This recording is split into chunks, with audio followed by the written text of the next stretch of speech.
program guide.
Done this.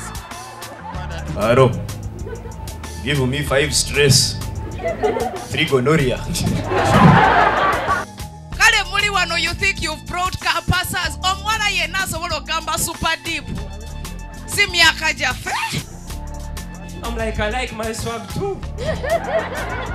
So what about it? Then she was like, I also like your accent. That village accent.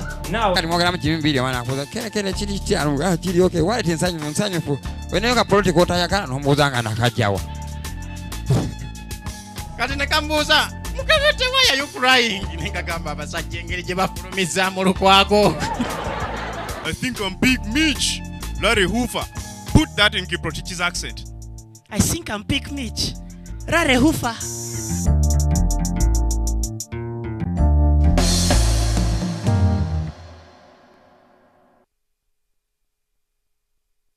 Today's highlight with New geisha with extracts from Mother Nature. Well, doctor, how is Solano? He's in a critical condition. The risk of death is very high.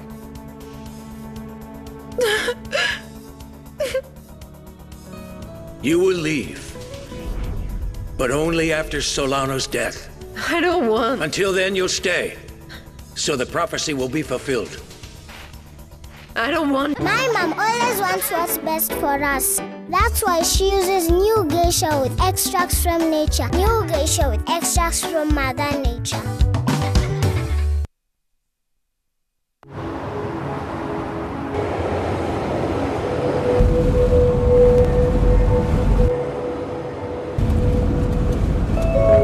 And the change of government won't stop a thing. I've run out of fingers counting the number of multinationals setting up here. What about the 3 companies that announced their plans to launch last week? I say there shortly. Me, I'd be looking to sell. At what price? More. Much, much more.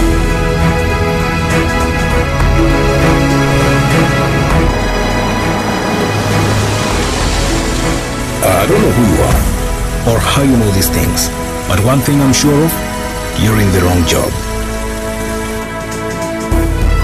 Here, call me tomorrow at 9 o'clock in the morning.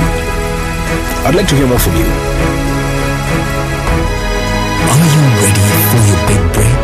The East African, understanding the region.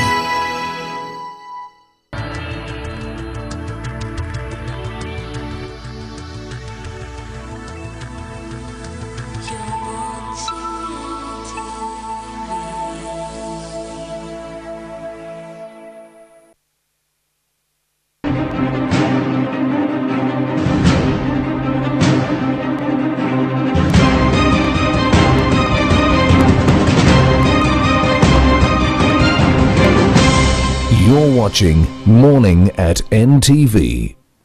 There's only one thing that makes it impossible for you to achieve your dreams, and that is the fear of failure. A very good morning to you and welcome to Morning at NTV, where we hope that all your fears will be overcome. This is Wednesday midweek, and sometimes people are a bit jittery. They're like, oh, when is the weekend coming? Well, not to fear. 2 more days left for us to start the weekend. Well, we're going to get right into it with today's question of the day.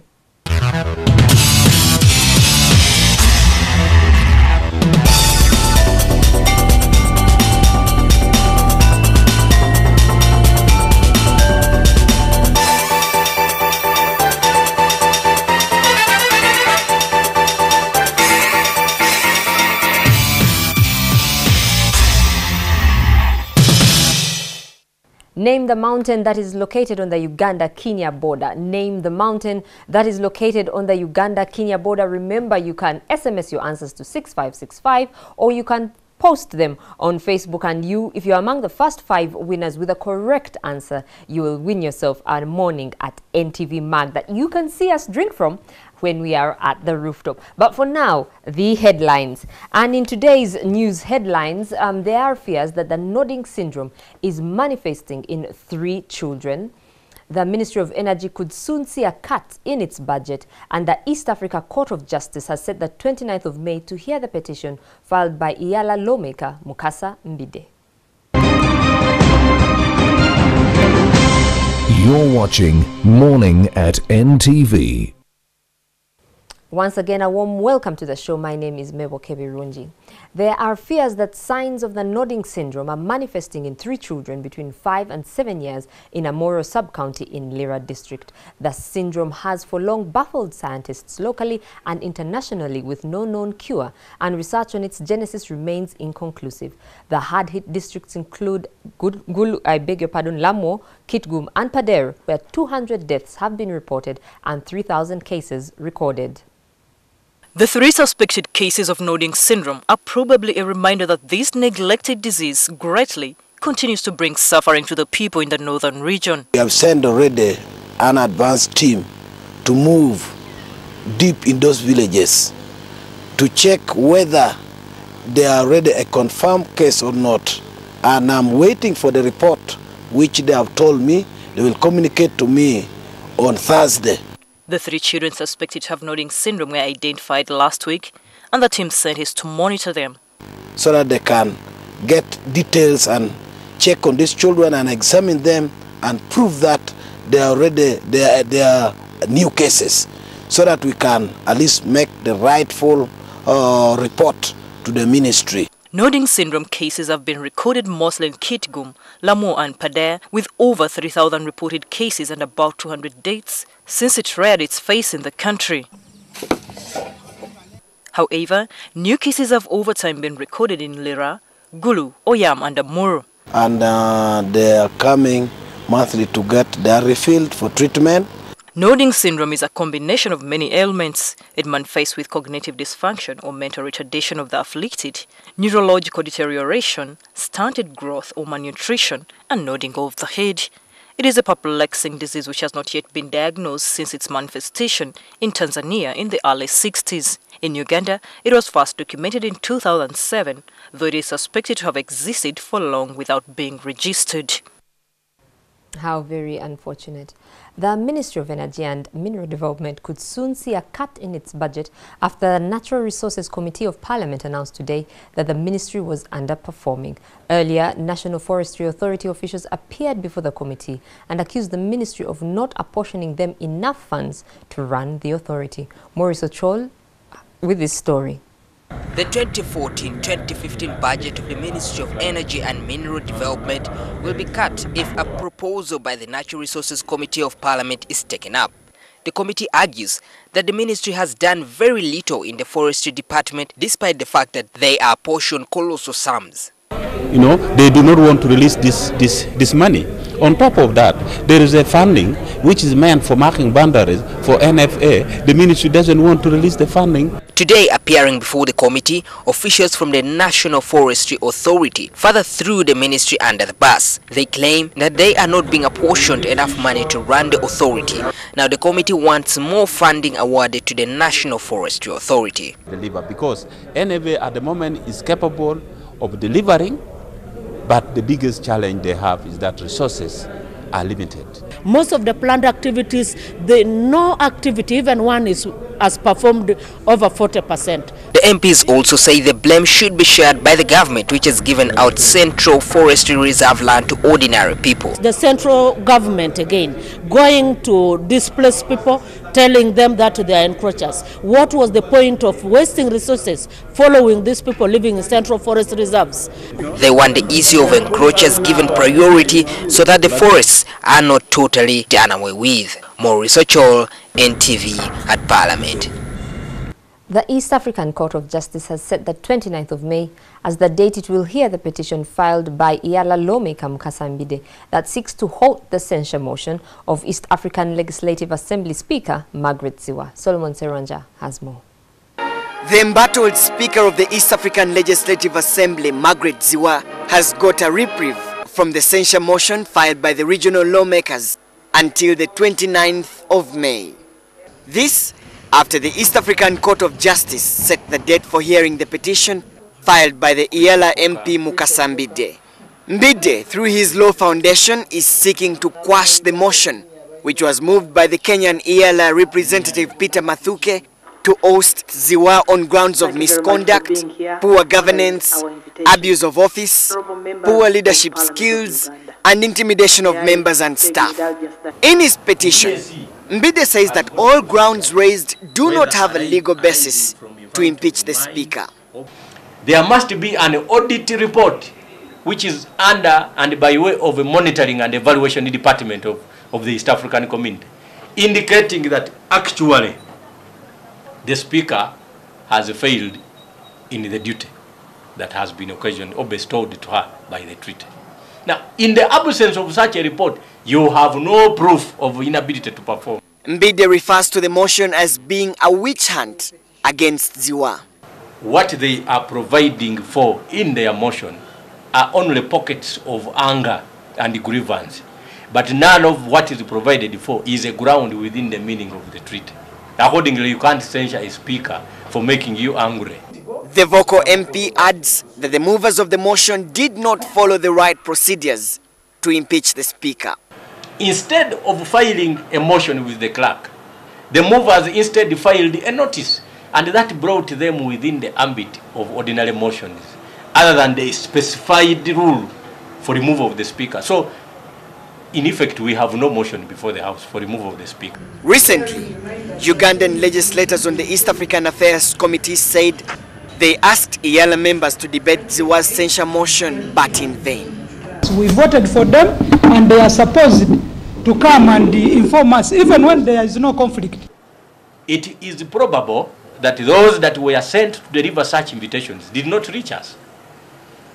I have consulted even with my secretary at the office at Parliament of Uganda, and she is not aware of any such invitation.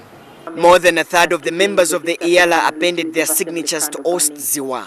Key among them were Dora Biamukama, Nusura Tiperu, Chris Opoka, Bernard Mulengani, and Daniel Kidega. Other lawmakers who appended their signatures were those from Burundi, Rwanda, Kenya, and Tanzania. Those who voted against the motion include Mukasa Mbide, Susan Nakauchi, Nancy Abisadi, Musa Tasirira, and Makangoro Nyerere. Ziwa's predicament could affect the operations of the East African Community Secretariat, which anticipates the approval of the Iala's budget in 3 months. Solomon Serwanja, NTV. Chibale district is grappling with poor road networks that have driven many government workers to neighboring districts to search for jobs. The situation recently saw the only health worker at a health facility quit her job. We have more on this. Ordinarily, this 4-kilometer road from Chatelekira to Ndaiga sub-county would take about 30 minutes for one to travel across, but it is a 3-hour journey on a motorbike due to the poor road. We descended the slope down this bumpy road. The ride was an unpleasant one, which confirmed earlier warnings we had been given by the locals. The border riders who derived their livelihood from such roads shared their experience.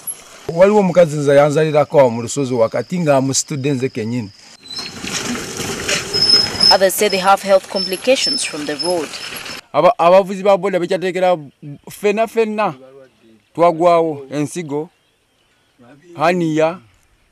Farmers and traders have to trek this road daily because there is no alternative route. The road is the shortest route to connect to the districts of Bundibujo, Toroko, Chivale and neighboring DRC.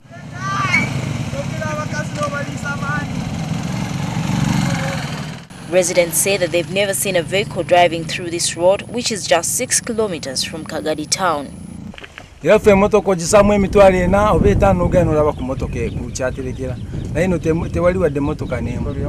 completed the bumpy section of the road in one piece and came across a health center 3 which serves the locals of Ndaiga sub-county. We were greeted by goats grazing on the compound at the health center that had no single soul. I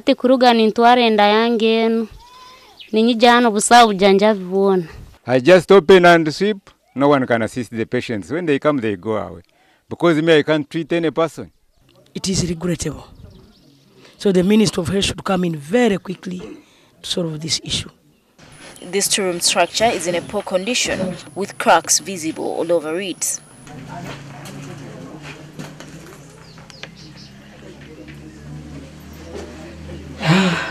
After this tiresome journey, we had to trek back the bumpy road because we did not want to take chances on a border along the poor road. President Yoweri Museveni has lashed out at the National Forestry Authority for failing to conserve the environment. He says the authority is unserious as it has failed to put an end to the misuse of green cover. The president made the remarks yesterday morning as he launched the annual corporate tree planting. Sheila with this report.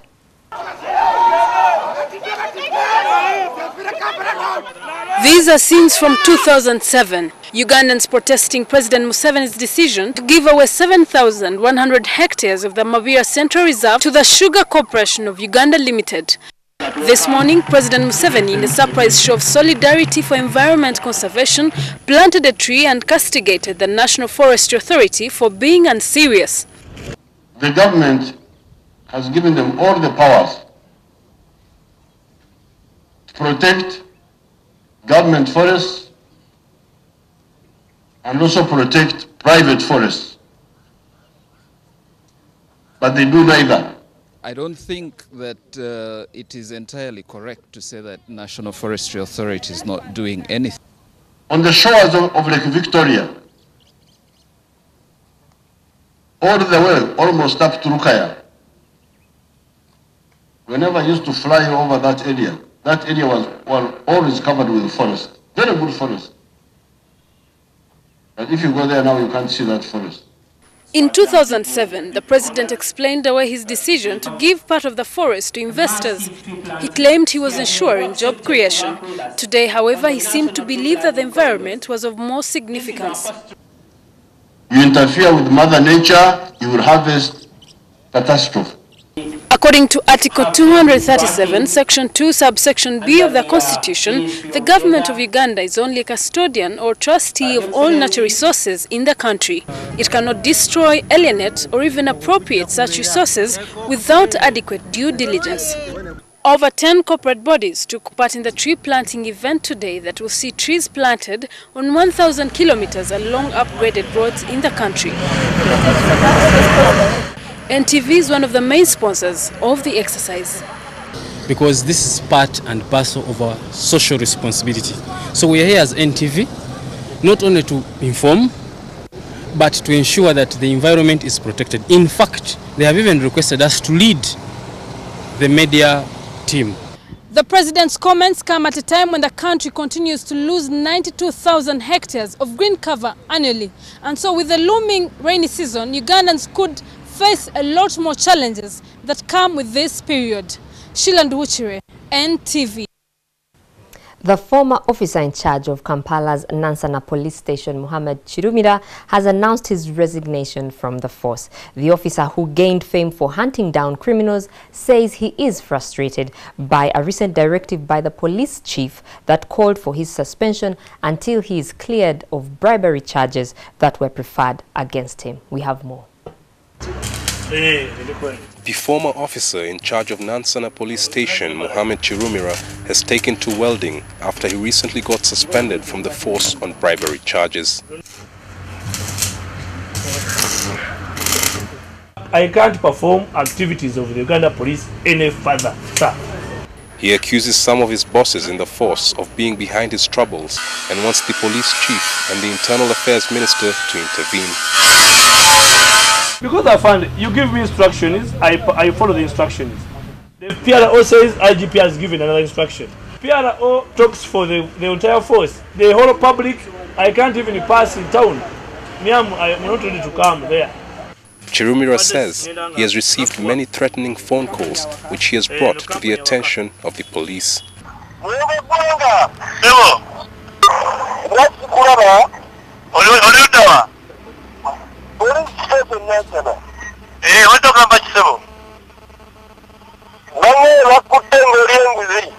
Recently, the police chief ordered that Chirumira be relieved of his duties until all investigations into the bribery charges leveled against him are concluded. The police chief's directive ran counter to an earlier one issued by the Kampala Metropolitan Police Commander that ordered Chirumira to resume carrying out his duties. And that is all we had for you in today's morning bulletin. We shall now cross over to the Kampala Serena Hotel rooftop to find out what's making news in the papers. Is brought to you by Uganda Telecom. It's all about you.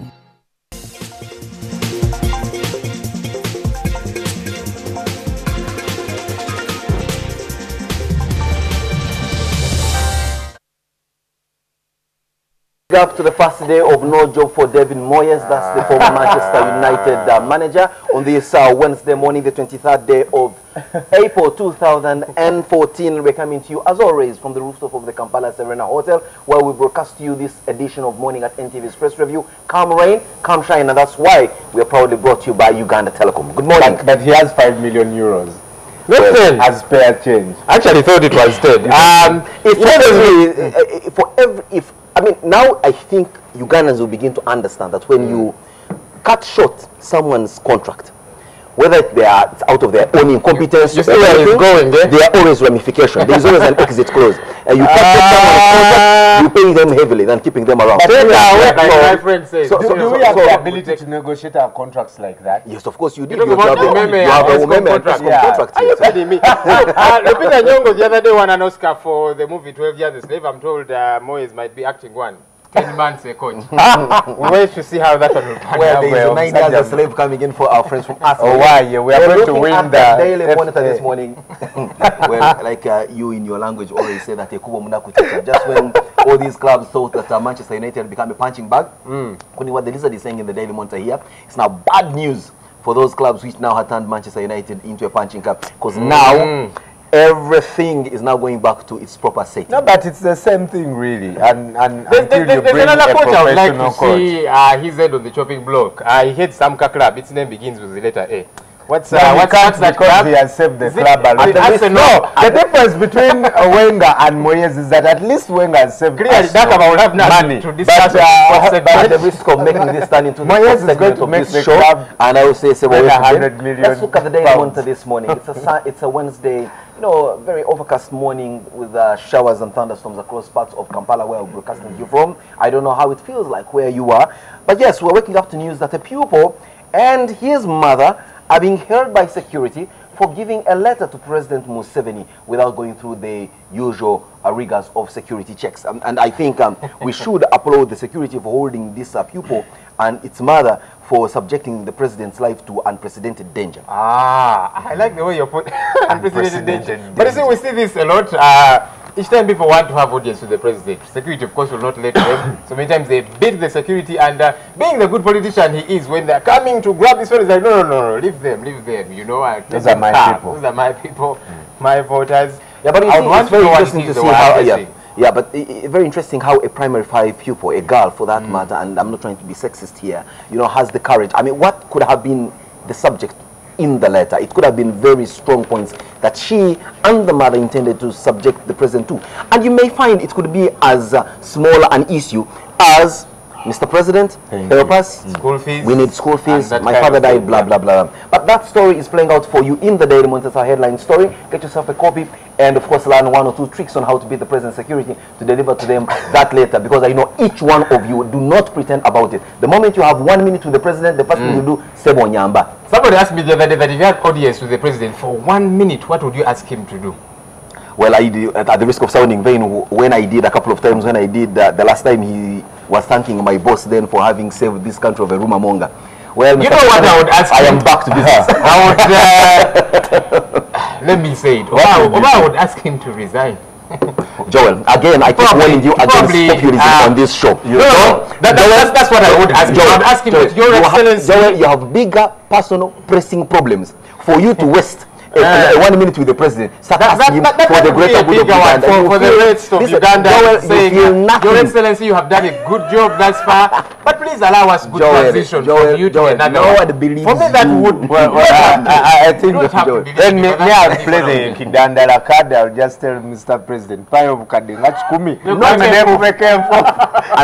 guess what, Mulonda? I love your brutal honesty. That's what everybody. You see them here. I'm going to State House to have a discussion. At the end of the day, the word is begging. They are going in there to beg. If the president was candid enough to have to just reveal what everyone that goes to him, high and mighty, in Uganda, got the president to do, you just go there to beg. Perhaps that's why we'll not go to him. We know he watches this show and his aides, the likes of Tamara Mirundi. We can say whatever I want to tell him on this show, so I don't need to meet him anyway. Well, away from the usual political chit chat here, let's look at another interesting story that is playing out in the Daily Monitor this morning. We have a group of young people who are using social media for the right things, not as opposed to, well, many of you, my social media friends and foes, who spend a lot of more time shouting and abusing me for wearing a safari coat and a colored bow tie. Their opinion. I'm not saying they shouldn't have their opinion, but I'm saying there is. Just when I thought that this country had gone to the dogs with youth and social media, I am getting a story of hope from this group called 4040 that seeks to create, in 40 days, 40 smiles. And it's going to say they are doing it for populist purposes. No, I know, not populist purposes. These are guys who are actually doing tangible work. Because I happen to know a couple of these young people. Esther is one of those young girls in there. She possibly, I know her, but yes, I know that she's doing a tremendous job using social media for the right thing, as opposed to using social media to stalk people, engage in gossip, all this blah, blah, blah, blah that takes place on social media, posting sex videos and the like. And I think this trend should catch fire across the country. We are now in the advent of social media where information is at our fingertips. We abuse that chance, we lose out as a generation. I was very privileged to be a part of, the initial stages of 4040 when, before they put up the roof, and we went there and buried some stones. Some of the girls were up on the roof, trying to pass them and played football with the kids.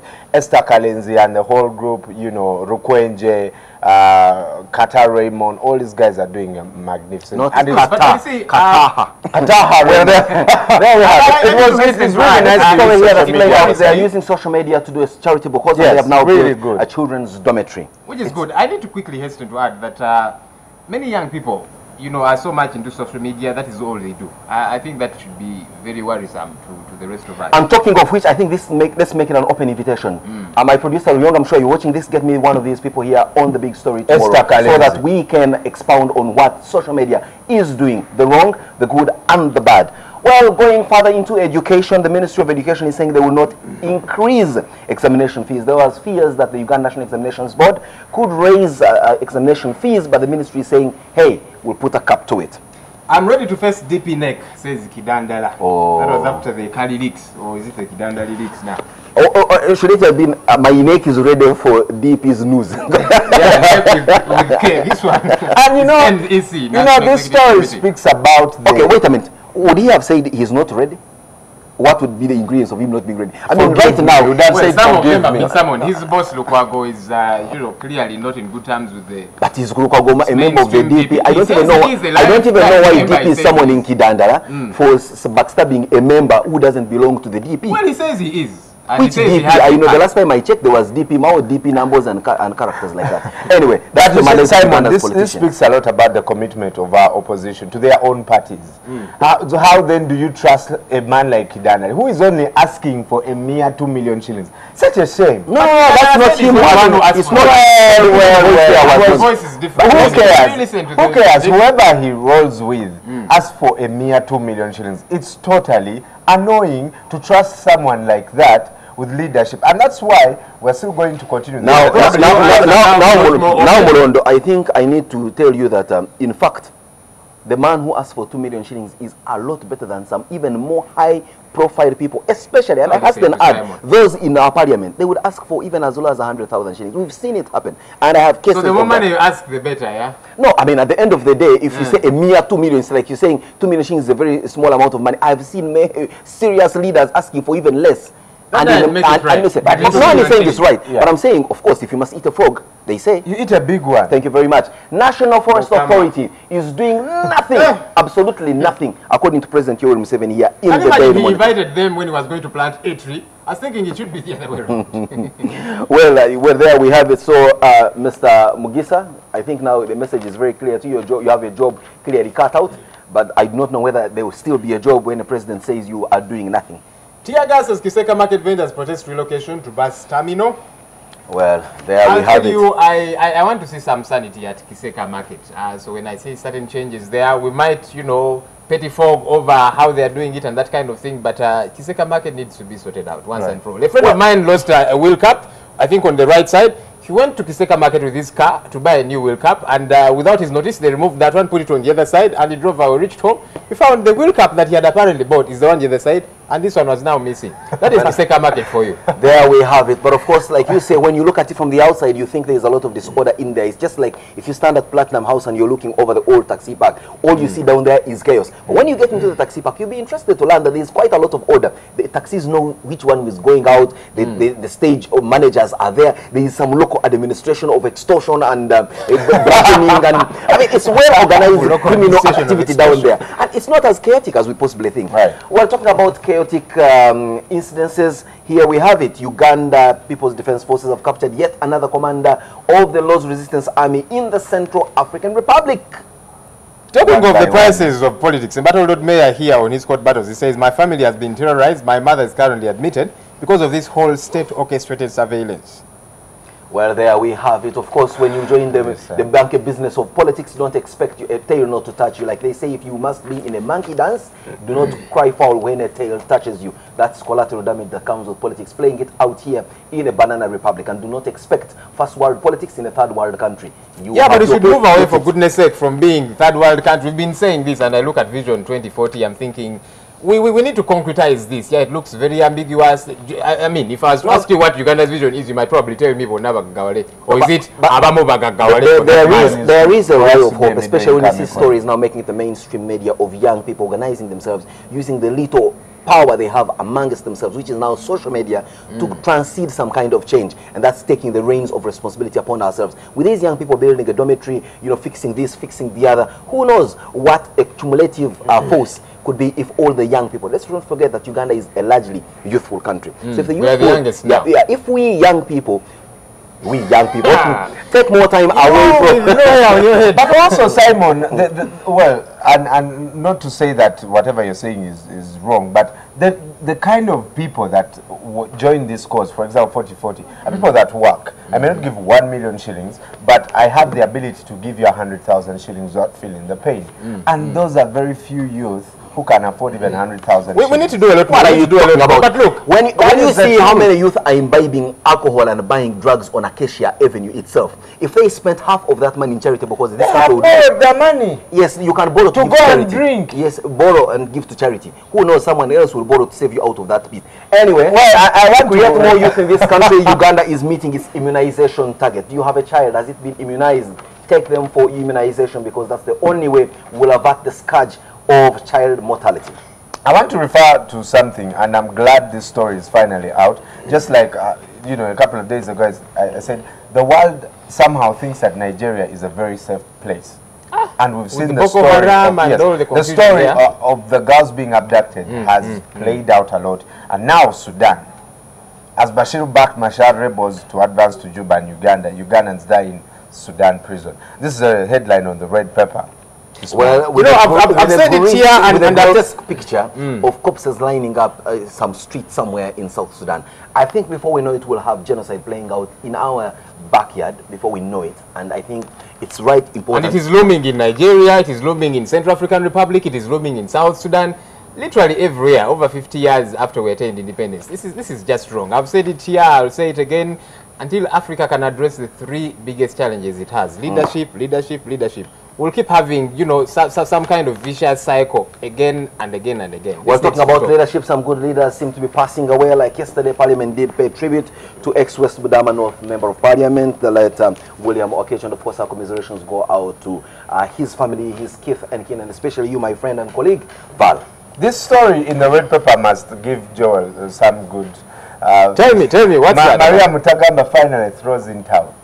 Where did she throw the towel? Okay, NRM Mitroma delegates support Museveni as flag bearer for 2016. Of course, we are seeing this a lot. NRM MPs are going out distributing cash. The other day we saw this one of Iganga. His name is Mugema Panado, or is it Mabendazo, whatever the name might be. People lining up, young people, and he's giving them 5,000 shillings. I would like to say it here squarely. NRM, I'm putting it to you. I think you are bribing Ugandans to re-elect His Excellency the President in 2016. Well, there we have it. Money is being distributed for what cause? So that His Excellency the President can be re-elected. And I said it yesterday that, you know what? Just deliver services. You don't need to go giving out money to people. You don't need to go explaining to Ugandans what the I will stand aside from you, Joel, and say, please, whoever is distributing money to elect you want some? I have a vote equally to. You I will listen to you very seriously. Do you even vote? Please. Oh, yes, I do. Oh, here. Well, I will tell you who I voted for. You're pointing at there's a polling station there. In fact, 2 polling stations. Is that where you vote from? No, I vote from my parish up there in Mbuya. So anyway, there we have it. I also need to get some of that money that is marketing President Museveni's sole candidacy. But if you do not, you will not vote for them. Yes, of course. You're launching a threat. Well, government is rolling out a plan for better water access. Like I did argue here a couple of times that while you're busy lampooning energy companies with the threats of incompetence, my research has shown that in fact, especially in urban areas, there are more power lines as opposed to water lines. And I keep asking myself, between electricity and water, which is more of a human right, and it's water. So what happens to the so-called famed National Water and Sewerage Corporation? But there's more water everywhere than there is power. Well, even though there are more power lines. Because you see, we can have a homestead here of, an environment of, say, 20 homesteads with just one tap. And all of them can use that. And it's fine. And it works for them. So you prefer to have that where there is... No, we are saying there should be a lot more. No, I know in Fumbira, for example, or even in Waise right now, every little shack in there has got a light bulb. How many taps are in there? What kind of water are Every one of them has got a light bulb. I'm not too sure about that one. I can bait my arm. Yeah, somehow they get the light. They donate it. Yeah. Well, there we have it. Experts disagree on new medicine and with the food authority. Here we have it. Now, the Daily Monitor this morning is coming to you with extremely very deep news. I believe all this news is coming in from a result of course, the long Easter break where a lot of things were happening, and all of them are finding themselves in the paper this morning. Uganda to host Center for Nuclear Medicine. Well, there we had No, why are you laughing? No, Uganda to host Center for Nuclear Medicine. Yet we have another story saying hospital where a woman died after operation lacked equipment. There are hospitals that do not have toilet facilities. There are hospitals that do not have a single medical worker. There's one where there was just one nurse. She resigned as well. On the other hand, Aruwa's regional hospital's X-ray machine breaks down.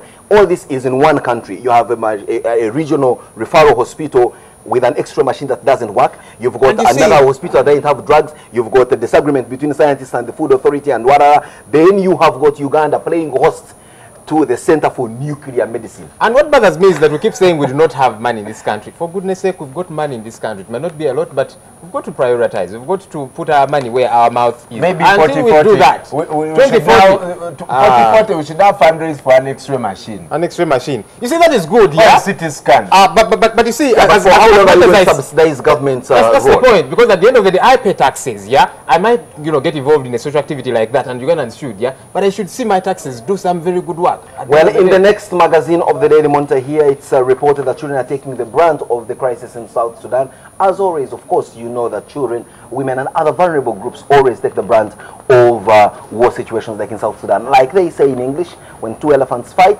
well, it's the grass that suffers. Seeds of gold. Coffee, cotton still vital to the economy. There's a story without a doubt, with a very huge doubt. How many people are growing? There is a ban on... to be a little bit more serious about it. Boss, you who buy milk in Uveras. In what?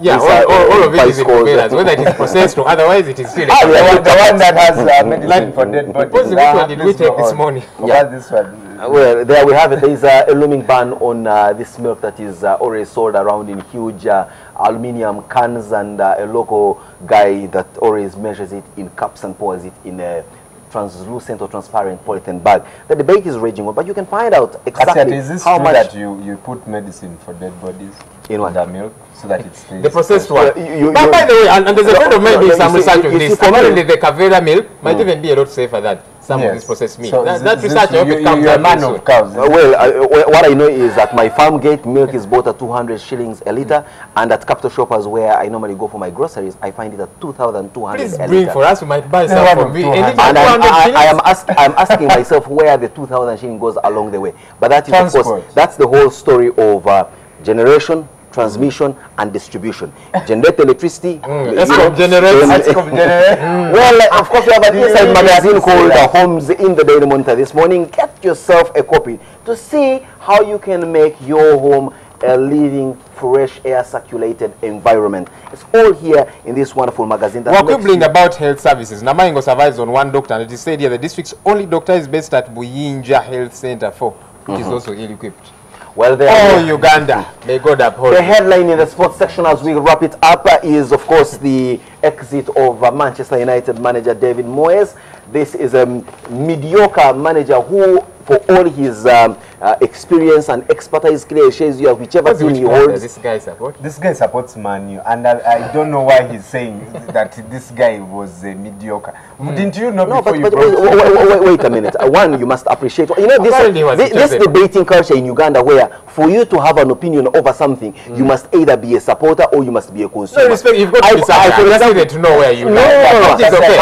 So that now I can weigh. Believe you me, I would never lose sleep on matters football. You want to come to the club. I have a lot. Well, I can discuss because for the bulk of our viewers, for them that's a matter of life and death. And people like David Moyes Mulon, sorry. No, you are labeling me a failure if you call me. Well, the red paper as always, which Brian loves to always hold, has interesting stories. I just took a glance at it in terms of gossip, and of course they are giving you an interesting insight on what went wrong with David Moyes and his exit, and of course so many other stories about the 411s that take place in our social circles.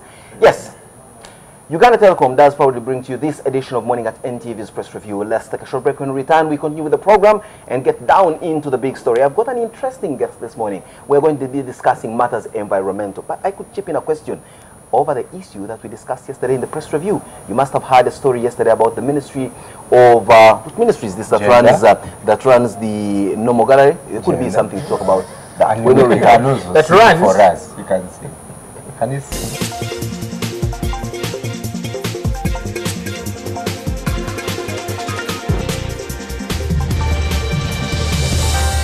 100 hash, select Chize and get the total amount you spend in a month refunded. This refund can be used for calls and SMSs to all networks for the next 30 days from Uganda's most affordable telecom service, Uganda Telecom. It's all about you.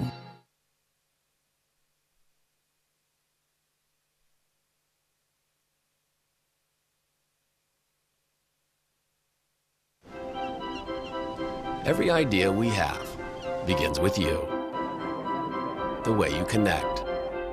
Good morning. How you browse. How you share. And how you interact with the world around you. Your relationship with your God is the most important thing. Have a company of people who have got a similar mindset. How do you want people to think, feel, and act after your talk? In other words, what's your objective? You inspire everything. Because in the end, innovation doesn't really matter unless it does something that really matters to you.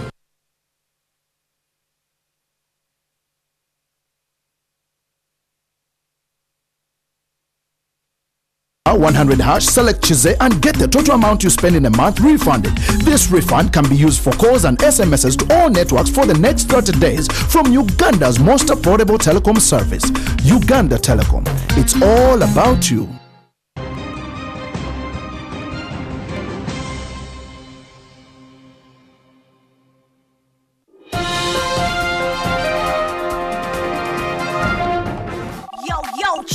Check it out. Uganda Telecom gives you a chance to be a millionaire. Your next phone call can turn you to a millionaire. Answer calls on your mobile or landline and one of them could make you a millionaire. Just receive calls on your Uganda Telecom number. You could win up to 1 million shillings every day. The more calls you receive, the higher chances of winning. There will be a winner every hour, every day. All you gotta do is just answer your phone. If you call me now, I can be a millionaire. If I call you now, you can be a millionaire. Answer the phone, just answer the phone. Yeah. Answer the phone, just answer the phone. Don't miss that call. Don't miss loads of cash from Uganda's most affordable telecom service. Uganda Telecom. It's all about you. Every idea we have begins with you. The way you connect. Good morning. How you browse. How you share. And how you interact with the world around you. Your relationship with your God is the most important thing. Have a company of people who have got a similar mindset. How do you want people to think, feel, and act after your talk? In other words, what's your objective? You inspire everything.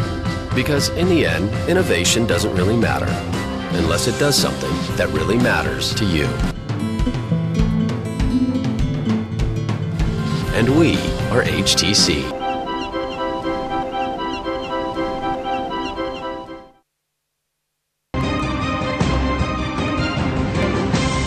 You're watching Morning at NTV with Simon Kasiate, Mabel Kebirunji, and Brian Mulondo. Remember, you can be part of the show by posting something on Facebook like Boaz Mwine, who says, "What a beautiful morning without Moyes. Now we shall start winning." And Shanita Stella is questioning why Simon refers to himself as young. Well, we now return to Simon for today's big story.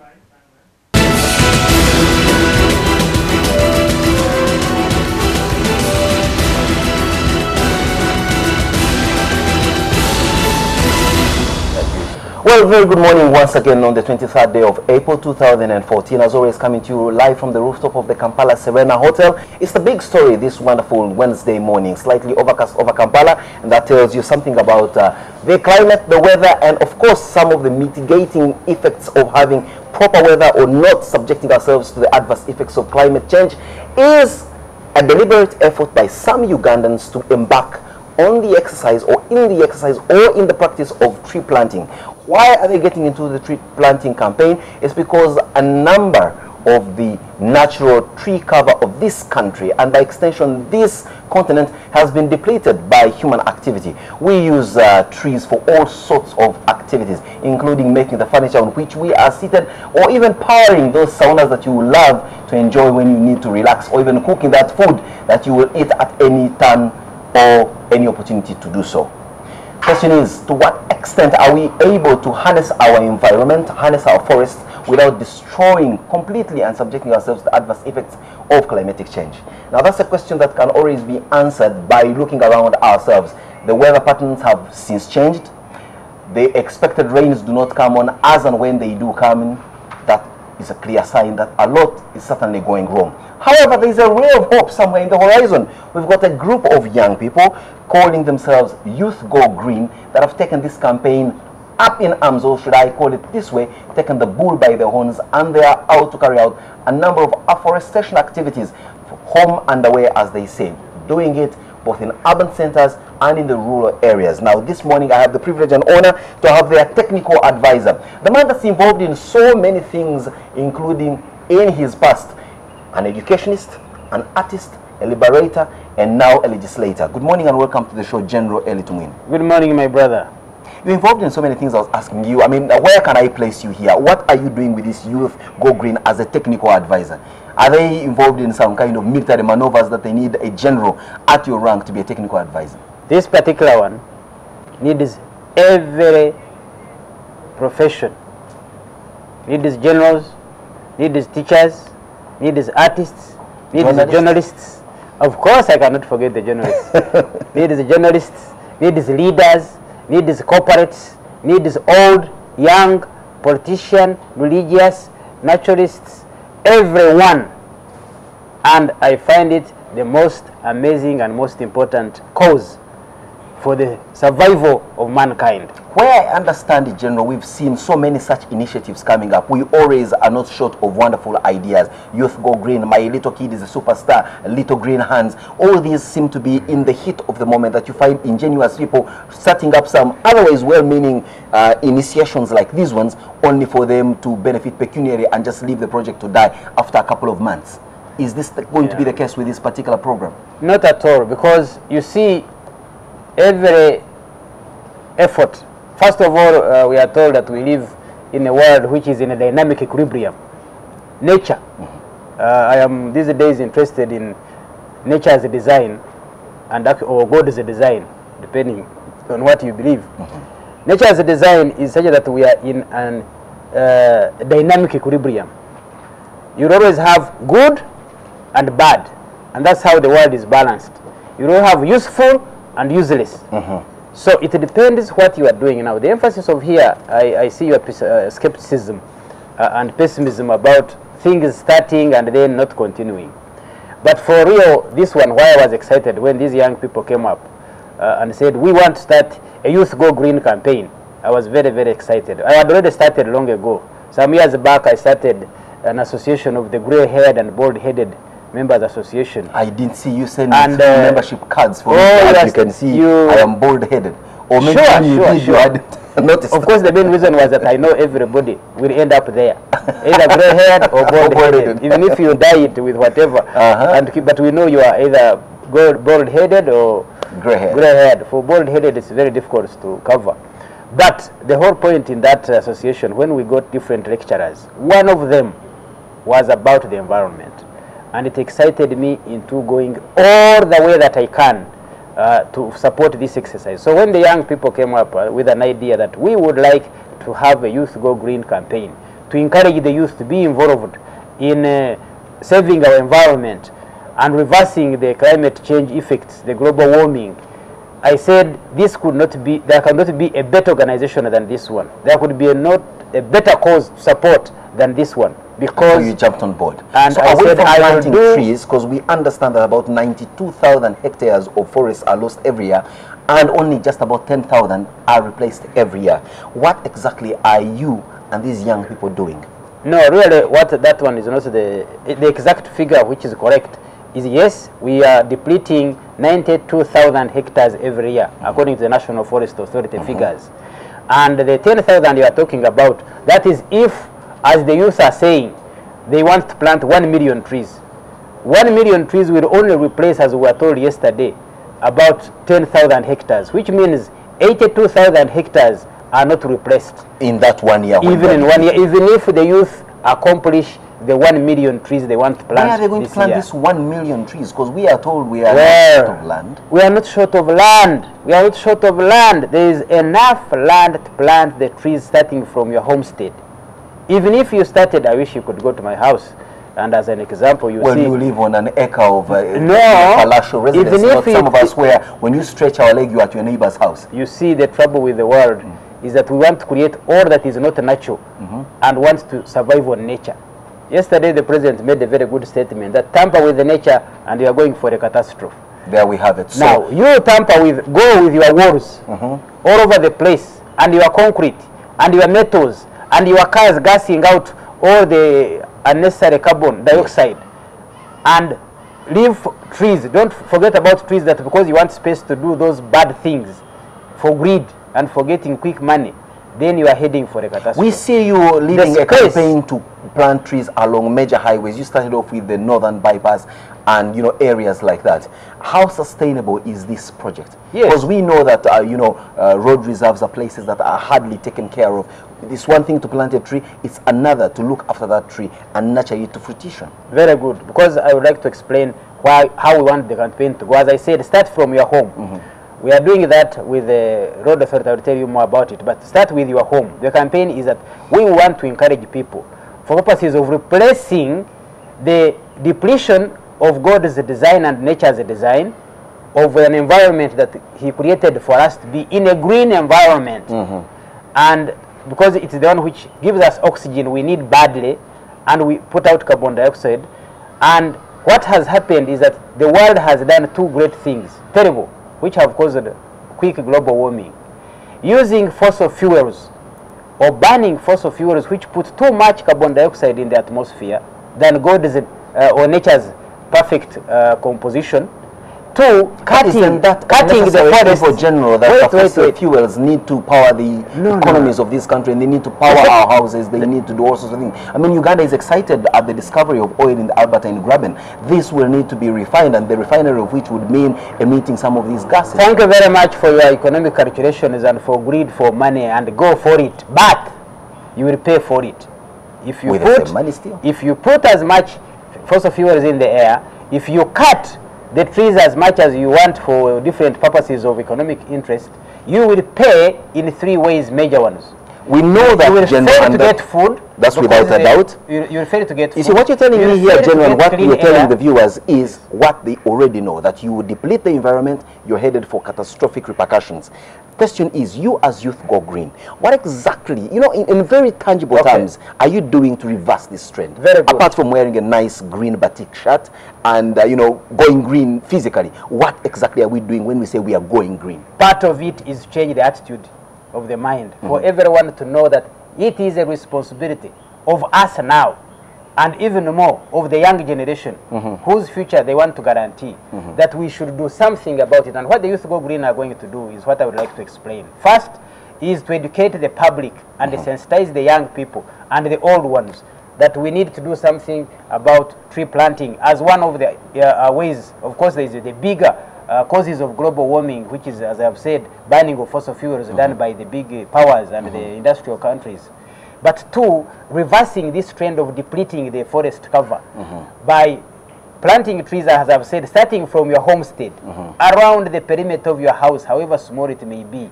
If you don't do big trees, do herbal trees and fruit trees and things which are directly useful to you immediately. Around the highways, that's why I'm wearing the Uganda National Road Authority. I'm sure Dana Inangi will be very happy and ecstatic that you're showing, giving him some great brand visibility. It's one of the corporates, one of the big corporates with whom we have started. Along the roads is one side because it's a public area. It's an area that needs to be beautified. Or maybe I should extend my invitation that for us who are serious, passionately involved with the climatic change, at ESCOM, please come and join. Come and we have a partnership. No, we are actually, that's the whole purpose of this program, is to make everyone know that we are partners with you, especially the corporates. But General, let's look at it this way. These corporates you're talking about have possibly had their breakfast prepared by a charcoal stove. Charcoal stove are powered by charcoal, which is as a result of cutting down a tree. These corporates you're talking about are seated on wooden desks in their offices. Wooden desks meaning they came from wood, which was some forest that was cut down. How are we able to provide alternative clean energy to prepare their breakfast, their lunch? How are we able to provide other, other materials to make furniture so that the depletion of the trees is certainly curtailed? Because beyond planting trees, you must have also a solution to why trees are cut. People cut trees as a source of livelihood and to get energy. You see, there are two ways. There are arguments of those who want to say, let's use the human activity to sort of nature's design or God's design. And every human activity, I am sorry to tell you, has led more towards self-destruction than saving ourselves. In this particular case, whether our breakfast was powered by electricity or by charcoal, both ways have an effect have an effect in destroying the environment. And then what's the alternative? If you don't, the alternative are two. One side is stop discontinuous commercialization of life. Meaning you should give up on breakfast? Industrialization rate of adding fossil fuels in the air than necessary, and replace and absorb the carbon dioxide. World into the stone. The world better stop and think of where you are going. If you go to self-destruction with hurricanes, with the rising of the oceans, with the destruction of the warming and desertification of the world, you are not going anywhere. It is important to you to think, and that's why we want to tell the corporates, want to tell the young, want to tell the old, that let's combine together, think together, act together, plan together, plant trees together, which absorb carbon dioxide, which you are putting out from the air, and replace what we are depleting. And the corporates we are talking about, like the ESCOM should actually champion. We are heavily involved in afforestation drives in especially eastern Uganda in Jinja, and I think we will continue and spread this. All the big powers, and I'm happy to report that even Parliament has said they will take even a road on which to plant trees. UPDF is going to take a road. Police, prisons are going to take a road. That's very beautiful. But General, if I may ask you this, isn't this part of what we call the spur of the moment kind of initiative? These usual knee-jerk reactions that Ugandans are very good at creating. You start up an initiative, and at the end of the day, when you do a wonderful launch, invite the president, get the visibility that you require, press photo ops, and at the end of the day, we see nothing on the ground, and the steam runs out in not more than 6 months. How can we be sure that what you're involved in is a sustainable cause and it's there to stand the test of time? That in fact the youth of today will eventually join your club of the bald-headed and grey hair and continue with the same initiative? Well, I can tell you that it's not just a spur of the moment. It is a well thought out, deeply commitment. If I want to tell everybody, if there is any cause I have ever been committed my life to, this is number one. And we have proven performance that if we are able to do other things, this is easier.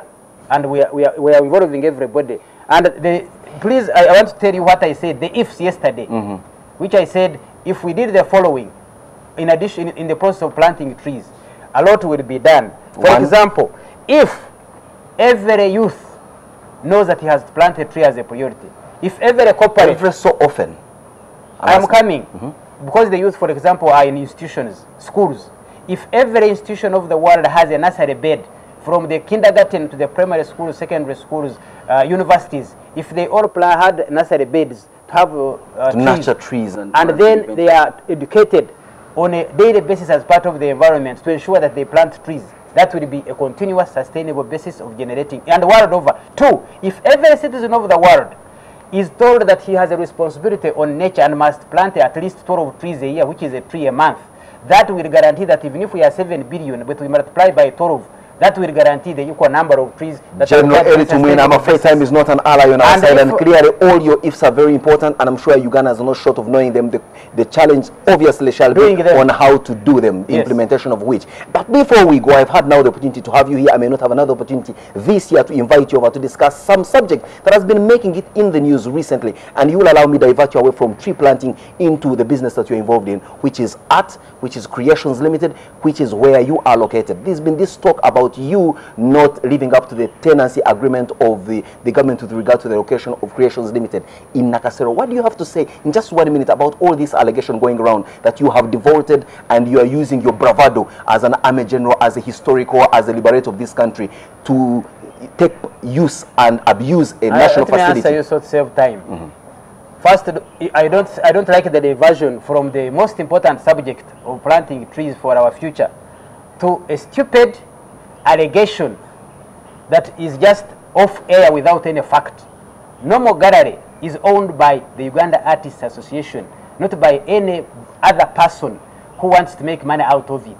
Nomo Gallery is for promotion of visual artists, not like I said in the papers where they were saying it is for performing artists. It's for artists, given to them specifically for that purpose. I am not at Nomo Gallery to make commercial business. I am there to promote art, and I have done it. All other nonsense that is being talked about is off the point. So let's not waste on time on that. Let's plant trees. The Nomo Gallery issue will be sorted out by the facts and the truth of it. And me as a general, I'm not going to waste my time with the journalistic excitements.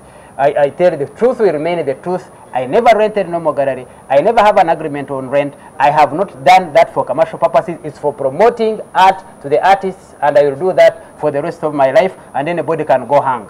General Tumwine has said it most aptly on this show. As a general, he will not succumb himself to journalistic excitement. There we have it on the issue of normal gallery. But very importantly, the issue of tree planting is very, very important to him. Let's take a short break. When we return, it's Simon Says.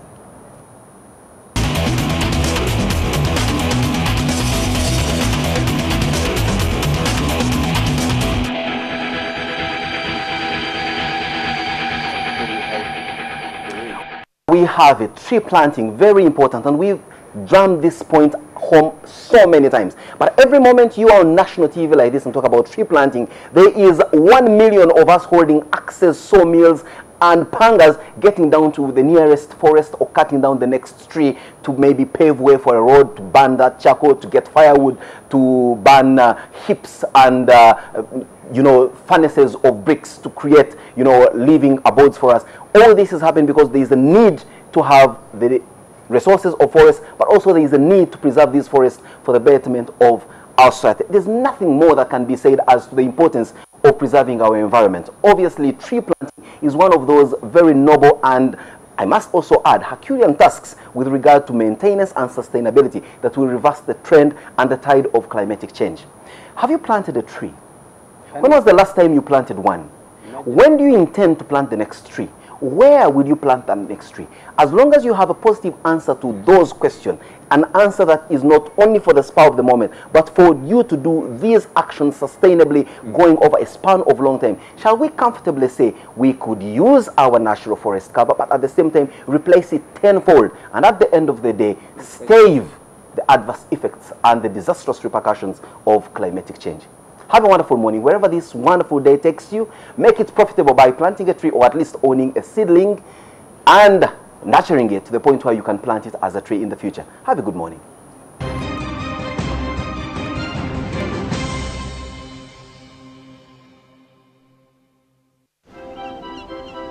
Every idea we have begins with you. The way you connect. Good morning. How you browse. How you share, and how you interact with the world around you. Your relationship with your God is the most important thing. Have a company of people who have got a similar mindset. How do you want people to think, feel, and act after your talk? In other words, what's your objective? You inspire everything. Because in the end, innovation doesn't really matter unless it does something that really matters to you. And we are HTC.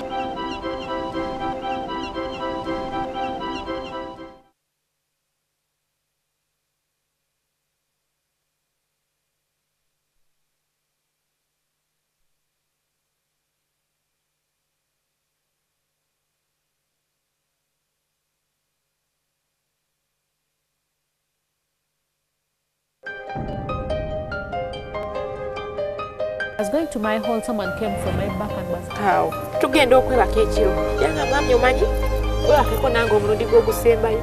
I went to the nurse and I asked why is it that our father is negative and for us we are positive. Every time I find a story of assault of one person to another, I get disturbed. Mwayombye ekiro lwaleeta suzeewo lwe bakwokezza naze poza kimu nti mujja wange yanjokezza. Kino ekyafa kino kyali kyakulira muno mu lubuto.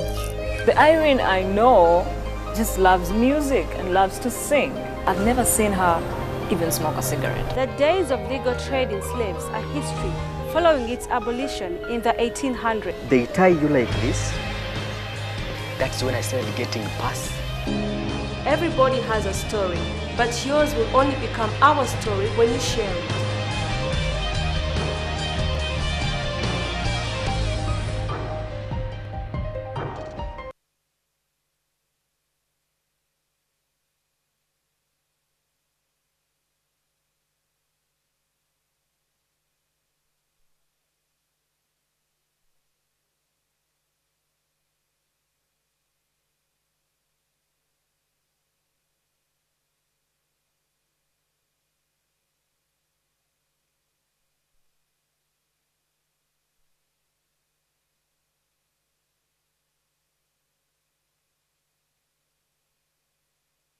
I'm going to blow your mind and I'm going to twist your taste buds.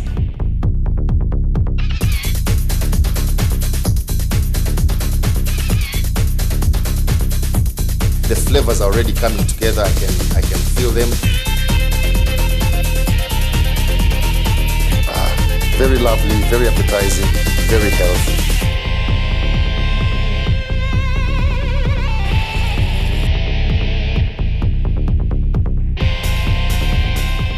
Remember, the way you see it, the way you like it, is the way you get it from my kitchen to your kitchen.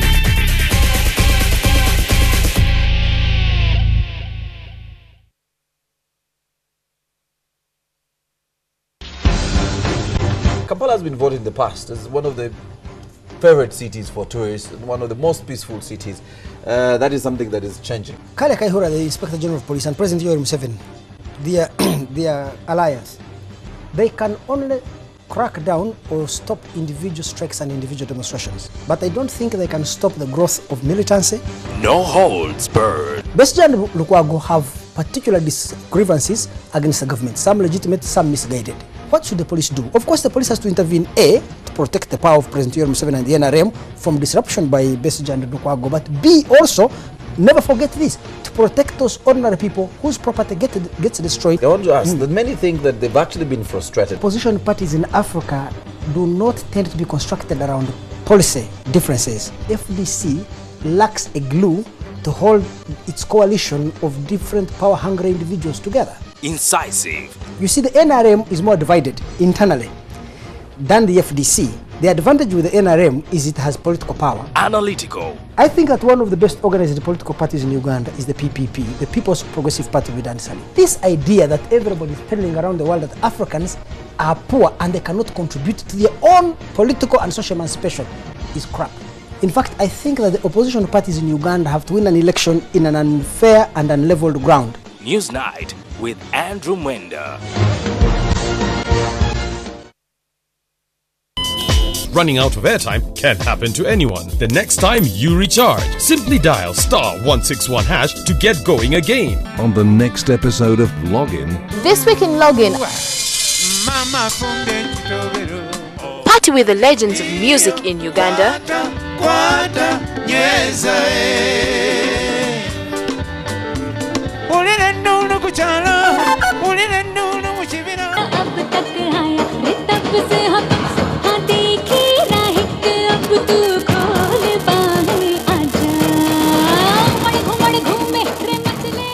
And the new Meet Buck race. All this and so much more on NTV Wednesday 7:30 p.m.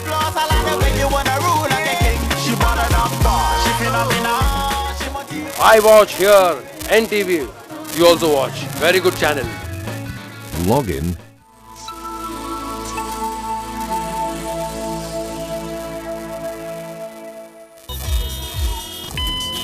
At Orange, we know that running out of airtime can happen to anyone. That's why we bring you Wetase. Simply dial *161# to get going again. Convenience changes with Orange. Today changes with Orange. Ekifo ekimu kisawa musu n'ekyalo ekiweddeko abamanye bakiraza mumwa. Tugenda kutuuka gy'oli oyogere naffe ebikwata ku kyalo kyo, embeera mw'okolera, ebyobufuzi, ebyobulamu n'ensonga endala nnyingi. Ebyogerwa tebiyita.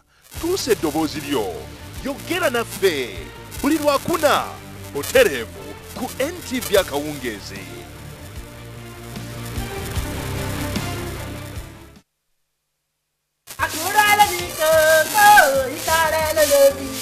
Oda, I no go talk to the singing. No problem. Keep singing. This singing will put you in trouble very soon. You won't believe it's the boy's father that inflicted such injury on him. Just because he stole 50 naira. 50 naira for that matter. That man should be arrested. Oh, God. How I wish I could just see that man and give him a piece of mind. Abigail, I don't care if you're chatting with Barack Obama. When you're at work, you learn how to detach yourself from that phone else to get you into trouble. Whatever. I mean, you should be happy that your pilot is asking your friend out. My brother, I learned that 3 armed robbers tried to rob a man as he came out of the bank at the junction before the express. Don't try to be the hero. You won't kill me. Do you know how long I've been waking you up quietly and you refuse to wake? Now you can't interrupt someone. I'd like to pray with you, nurses, being the vessels that the Almighty God has been using to heal His people. Okay. Can someone please talk to me? What is going on? Who is she? See, I hate cheating in my life. I hate cheating, and nothing will make me have 50 kobo to that money I already get you.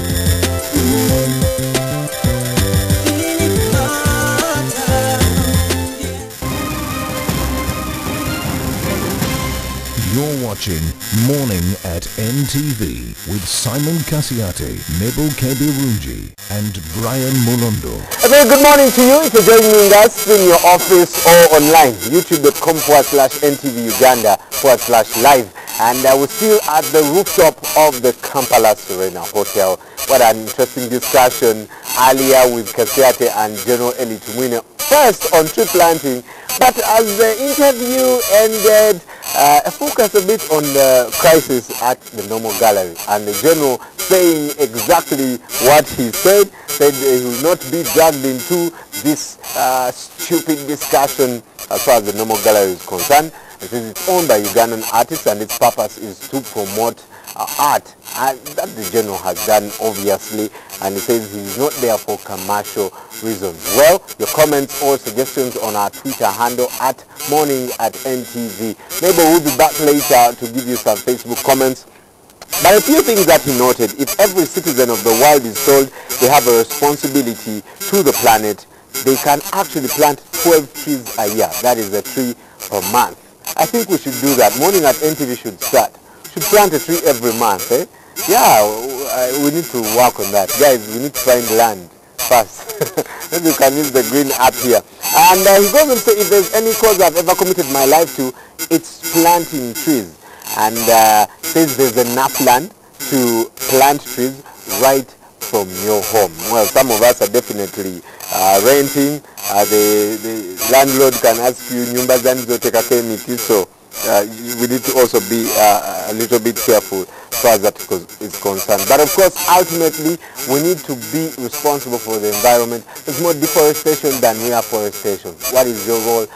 Let us know how we can be a part of that. The corporate tree planting went on yesterday on the Northern Bypass. Corporate companies came together and each was allocated a place where they can plant. Do you have a tree? Well, I have one somewhere in Masaka, and I'm sure I need to do more. Let's head over to Mabel, who has your Facebook comments and some birthday wishes. When I come back, we'll be drawing the funds for the HTC, but also an interesting focus this morning on health as far as HIV and AIDS is concerned.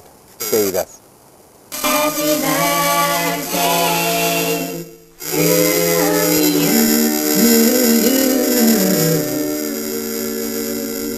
Today we are wishing Elizabeth Musime, who went to St. Lawrence High School. We're wishing her happy birthday, as well as Elvis Bella from Kenyatta University. Happy birthday, and remember, happiness is a choice. So choose to be happy today. Now on to some of your Facebook messages. We have Africano saying, I love Museveni's ideas, but hate the way his cadres implement them. He blamed NADS, now NFA, but no change and no charges. Keba Nathans is asking if smartness is a policy at NTV. If it is, he would like to work here. And he says, I'm looking good. Well, thank you very much. And then Johnson Kansime says, I like Eli's personality. He's a patriot, an inspiring man. I'm not surprised he's advocating for environmental conservation. Thanks for the work, General. Now to more of your comments on the big story, we have Mate Jotham saying he wishes timber and furniture prices were low, because in the end we suffer with heavy sunny days and costs. Fred Wakida says parents should take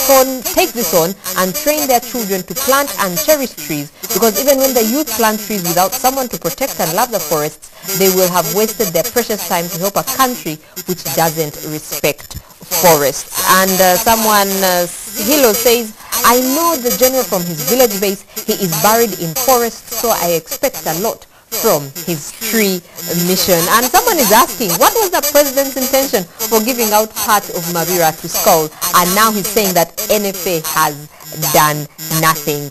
And thank you for your messages. We now return to Brian for the HTC moment. It's the first thing you see in the morning and the last thing you see at night. It stresses you out.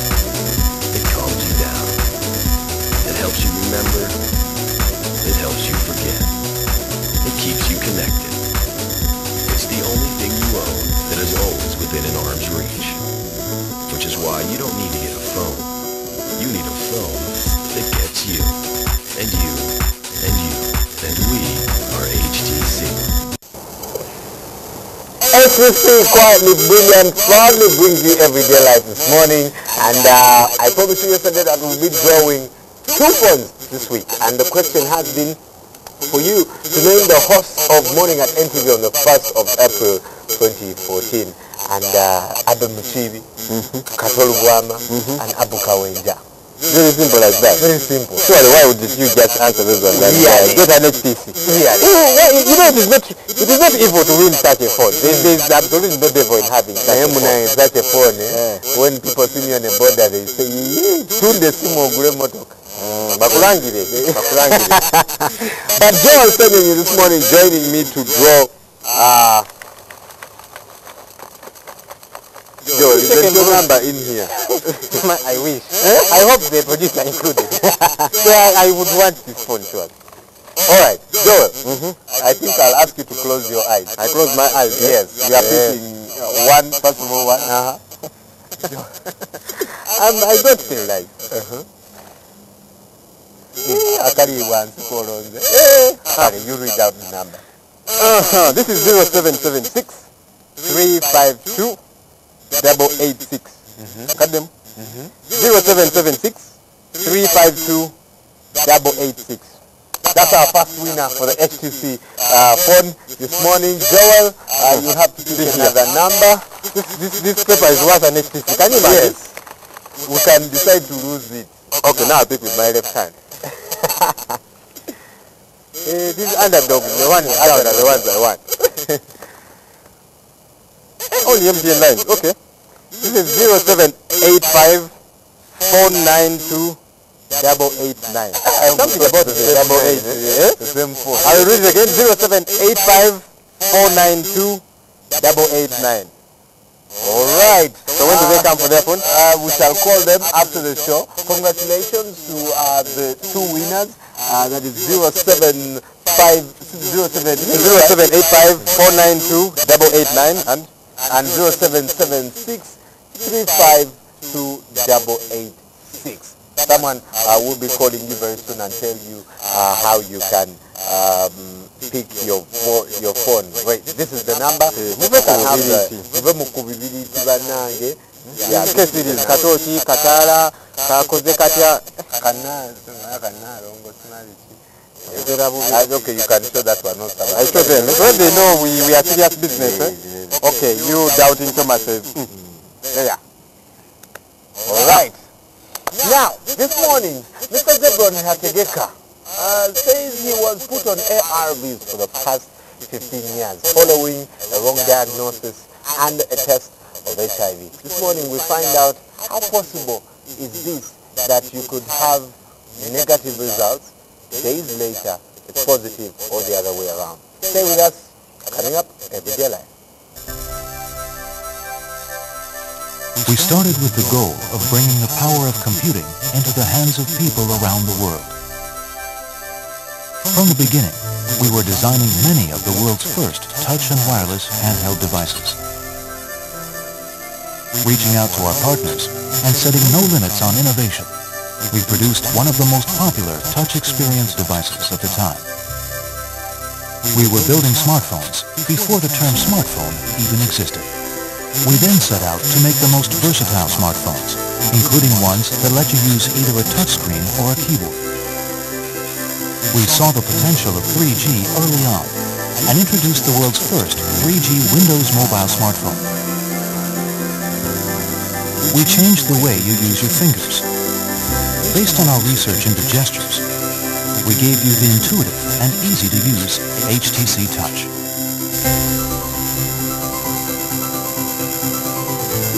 We then announced a new way for you to experience the internet with the world's first Google Android smartphone. To give you the most personal experience, we introduced HTC Sense, a user experience that fundamentally changes the way you use your phone by making things work the way you expect them to. We once more revolutionized the industry by launching the world's first 4G Android smartphone. We integrated Beats Audio into our phones to to deliver the most authentic sound experience, enabling people to finally feel the music the way the artist intended. We created a one-of-a-kind phone with an amazing camera that outperforms most point-and-shoot varieties.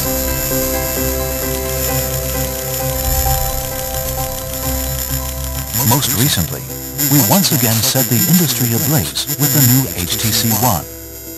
Critics have hailed the new One with its full metal body design, a live home screen, photos that come to life, and dual frontal speakers as the best Android phone of the year. Curiosity and ingenuity have defined our history, and we're recognized by the industry as one of the world's most innovative brands. We've come a long way, but one thing hasn't changed. It's people like you that inspire us to create the most innovative products in a world that becomes more connected every day.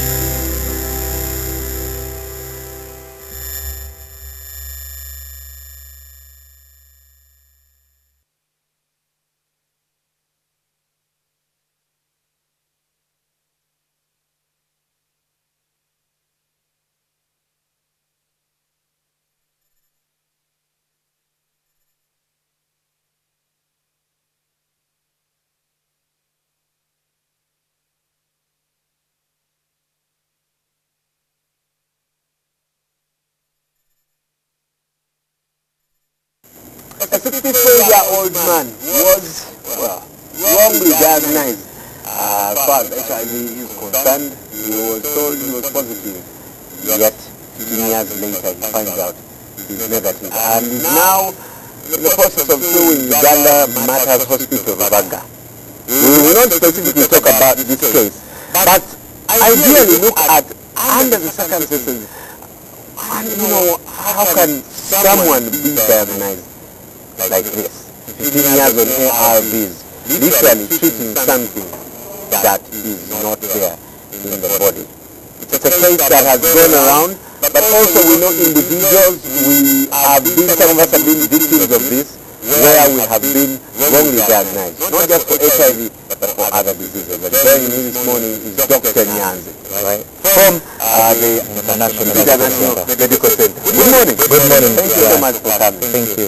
This story is one that has come out after many, many years, right? But even before this, we had, I personally know a lady who was tested negative in Kampala.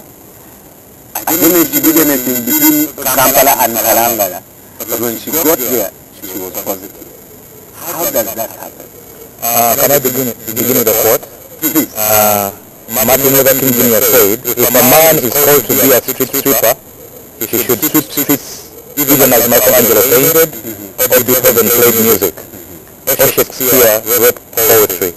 He should sweep streets so well that all the hosts of heaven and earth will pause to say, here lives the great sweeper. I think what is being tested this morning by that story is our work ethic. I've had stories of people that a guy who is HIV positive is attracted to a girl who is HIV negative, and they go together to a laboratory, and the guy passed behind and talked to the lab tech to give negative results. Right. That happens every day. I've attended to mothers who are HIV positive, they are anti-national, their spouses don't know that they are positive. Wow, that happens every day. So, about the Kalangala person, first of all, you need to know how we do the HIV test. There are a number of tests, but the commonest and easy access are called the antibody tests, the strips. Which gives you the results in 15 minutes. Exactly. What is an antibody? When a foreign substance gets into the body develops something to defend itself against that substance, and that's called antibodies. So when the HIV gets into your body, the body will develop antibodies in the system.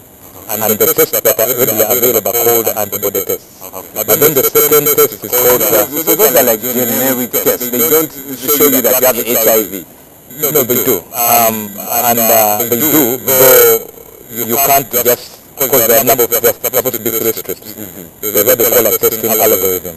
Yeah, so in other, you want to go home, buy a strip and go home and test and confirm. So that's why you advise people, you have to go to a qualified person to help you with this. Many people doing heartbroken. Because these 3 strips, one is called determine the first one. Usually if it is positive, we usually do a second test to confirm. Yeah, using what we call start back. So if start back says it's positive, then actually you're positive. There are times when we do the first test is positive, but the second test is negative, so we have to do, we use what we call unigold, which is supposed to be the tiebreaker. And that you won't know if you buy a strip from the pharmacy and go and do that at home. You understand? You need a medical professional. Then secondly, there is so much talk about quality assurance. All labs, whatever hospital, medical center is supposed to have what? A quality assurance team. Many of these batches come and some of the strips actually are outdated, they are not doing the right thing. So some strips may give wrong results, may give you negative results or false positive results. Wow. Yes. So what's the one that we do usually? Yes. Well, I want to ask, do we have poor quality equipment? Is it the medical professionals that are not well trained? How? Because I would definitely be, this is very annoying actually. It's not even sad, it's annoying. How do I be tested and then put on? Don't you even have periodic tests where you can test me and say, okay, after 5 years, man, looks like this is going down. Looks like this man has been, his body is full of medicine that is useless for 15 years.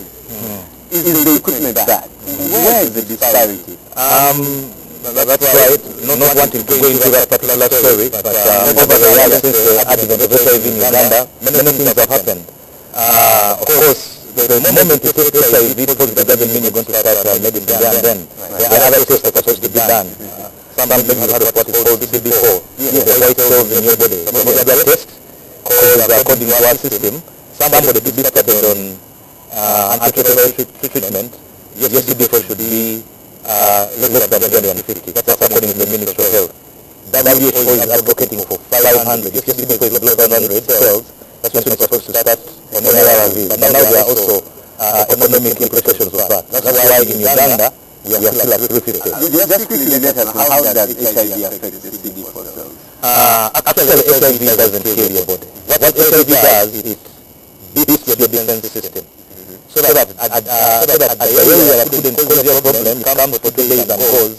When your defense system is hammered, when that area comes, it puts you down for 2 weeks. A cough or a respiratory infection that couldn't put you down, when your defense system is hammered, then it comes and puts you down, you know. That's what HIV does. So HIV attacks your white cells that are supposed to protect your body against disease. So when your white cells, which are your defense system, are attacked, then all the other diseases come and play parting in your body. That's how HIV affects you. Yeah, so you are talking earlier about, you know, I really want to know, are there hospitals with fake testing equipment?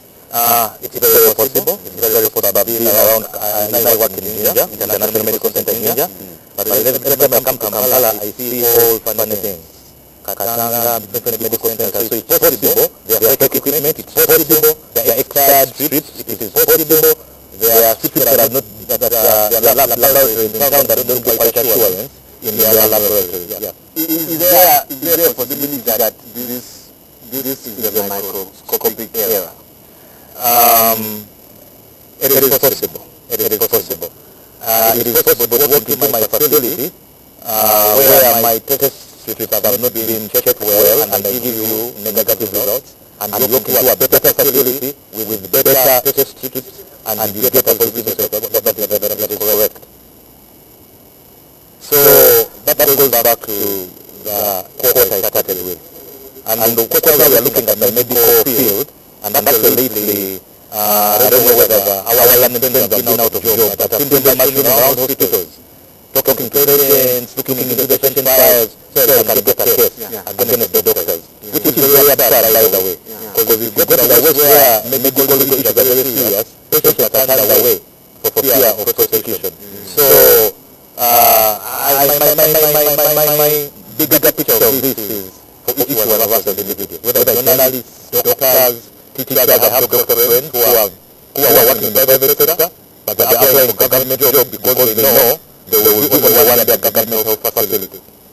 You understand? And then there are some people who are complaining the government is not giving them enough money. But they're only giving one day of a week. So I think the bottom line is work ethic.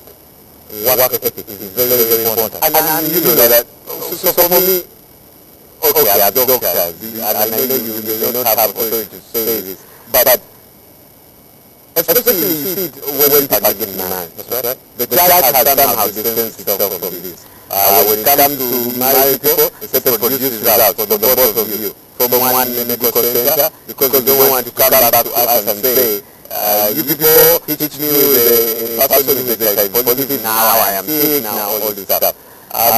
Is there a mechanism that, well, at least for your medical center that you had, how do you then fight this, someone going back door and getting, you know, I tell my clients that if you have the category of going into bed with somebody, then it's not a privilege for you to know your status. You have the right to know it. And that's the message we are preaching. Do not sleep with somebody if you do not know your status.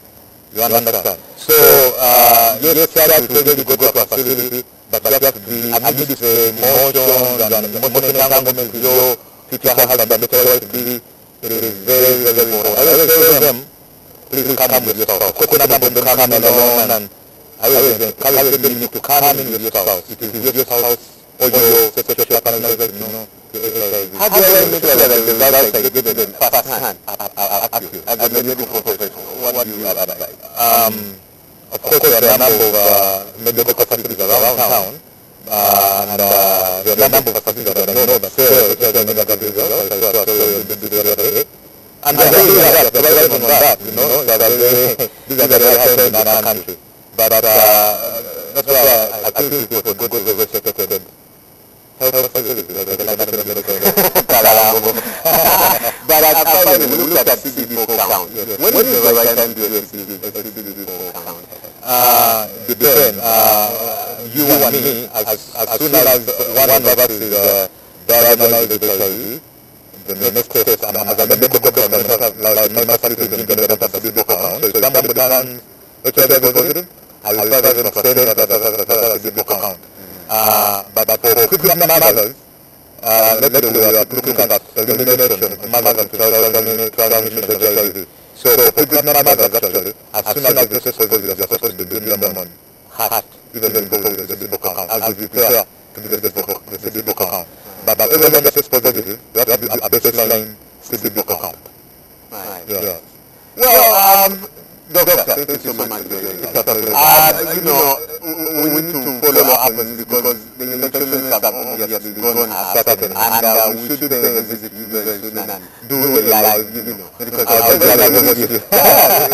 think this morning it's an inspiration for you. It's very sad for someone like this Zay who has spent his past 15 years, who is actually looking now to sue the prosecutor. This matter is in the court and we don't want to talk more about it. But very sad if you've also been going through this and have been keeping quiet. Maybe it's time to step up now. But ultimately, you need to go for a test now. You need to know your status right now. If your partner is, you know, playing around, you go and find out your status. And then you put some control measures for yourself. Stop sleeping around. Stop sleeping with your partner if you do not know your HIV status. We need to save this generation. At least this generation. We need to save ourselves. Start right now. What's standing by is Brian Tuka. Brian, a very, very bad day for David Moyes. And Simon was said David Moyes Morodo. But obviously now it means failure. What does it mean for Manchester United? Huge, of course, huge news coming out of United last evening.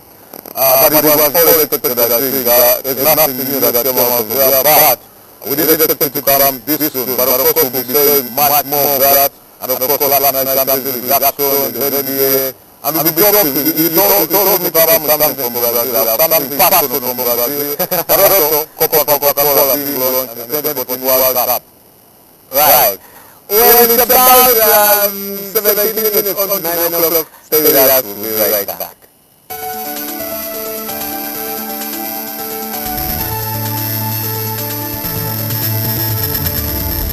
IBN Live was brought to you by We are HTC.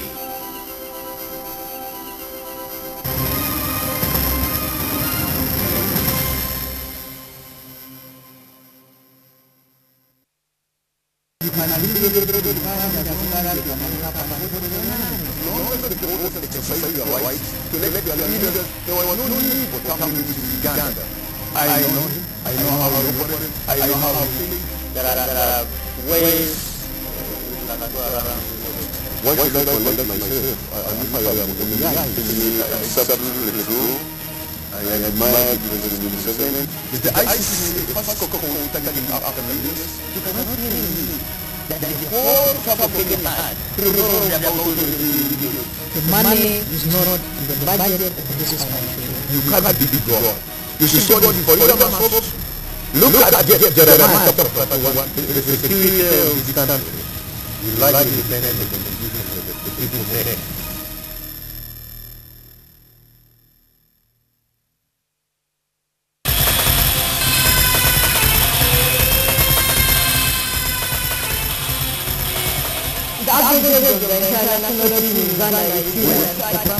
Team Uganda is to remain to Division 2.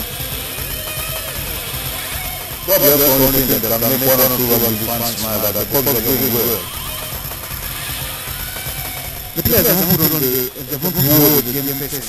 They're not the animals with solar season because Ferguson had the same group of players and he did deliver the Holy Grail, which is the title.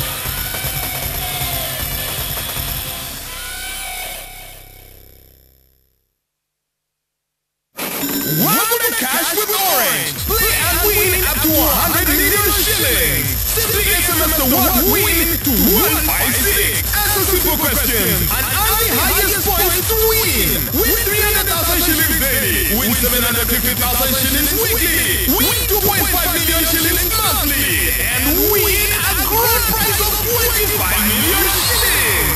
Welcome to Cash and become a millionaire.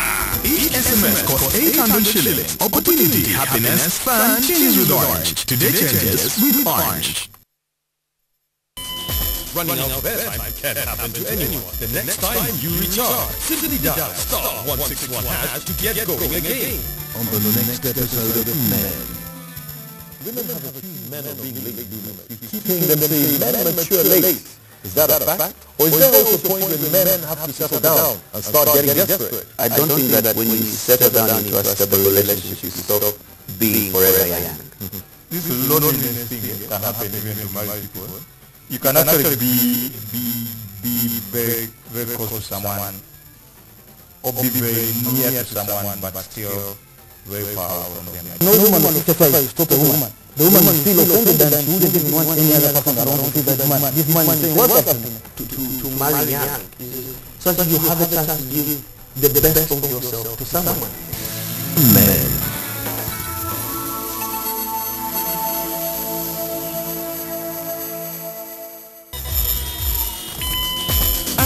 We know that running out of airtime can happen to anyone. That's why we bring you Wetase. Simply dial *161# to get going again. Convenience changes with Orange. Today, changes with Orange.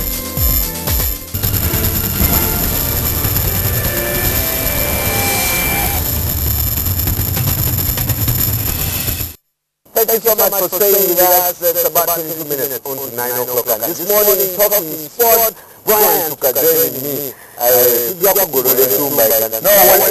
be like this. It's about the brand now. Yeah. Why say money at NTV? Why we should put it aside for the sport meet? I said the brand. Yeah. That's what it is. But remember, I'm missing you. It's quite awkward not having female face here. Unfortunately, we have only goons to do on the TV. Man, the whole crew has goons. Yeah, I know. But you told me yesterday to talk about something, but it's fast to do. I want to say it. Let's start with that. Are we ready for the World Cup? I think Uganda is ready for the World Cup. She is different by all over the world. So you expect Uganda to be much ready because football is the most popular sport in this country. So I expect everyone to be so. But for Brazil, I see lots of stadiums are not even done. What is happening? Is this what You know, FIFA regrets taking the World Cup. You know, I'll tell you something. Whether FIFA regrets or not, if you're part of an organization that hardly, goes back on their decision, it's FIFA. Because they have a lot at stake, the reputation, the name.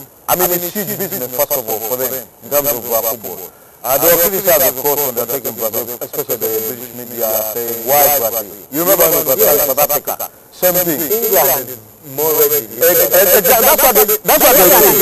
They're always ready, but that's not what it is. There's so many other countries who are ready. And there's a reason why Brazil, why FIFA does this. Because if it's got to spread, football has got to be all over the world. Everyone has got an opportunity.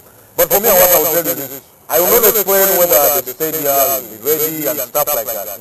But I will tell you something that FIFA will ensure the stadium are ready by the time the World Cup starts. They will do whatever it takes to start it, because first of all they have a lot of money. They can do that. Right. Well, let's get over to Ugandan sports first. Last year's tournament, Coca-Cola was held in Kabale. Where is this tournament this time? How many schools are we expecting? Yeah, and first of all, when you say the last year's tournament was in Kabale, you don't say it is small, because it's the most beautiful district. Most beautiful district in the country, so it was held in the beautiful country, where the weather is more like this, you know. We love this. Sometimes, so long as not, rain.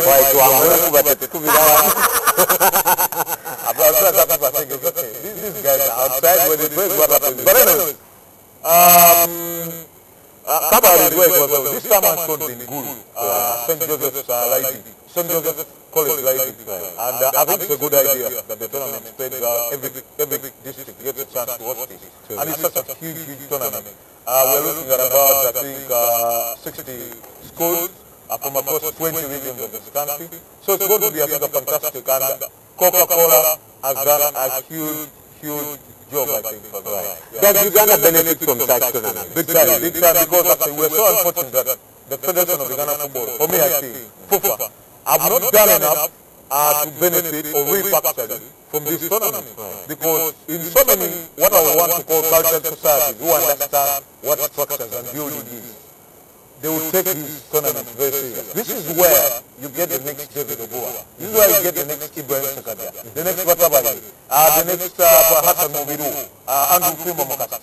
But all what happens is, Coca-Cola funds this tournament. These guys go, what the schools have to do is to transport the things to Guru. The rest is taken over by Coca-Cola. Accommodation, I think everything from food and stuff like that. So for me, I think they are giving these kids an opportunity to get somewhere.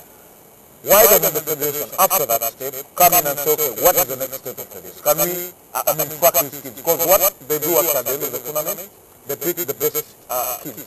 About a team of probably 18, and then they take them up usually for 2 hours. Last year they went to South Africa for the Coca-Cola Camp. Yeah. This time around, they're not going to do that. But what they are going to do, they are going to take the captain of the Coca-Cola team last year to Brazil for the World Cup. To watch the World Cup. To watch the World Cup. No, don't watch the opening ceremony. They're going to be there for 5 days with 131 other teams who are also captains for their respective countries. Wow. So Marvin Odisaba was the captain for the last year's team. So it's going to be in Brazil.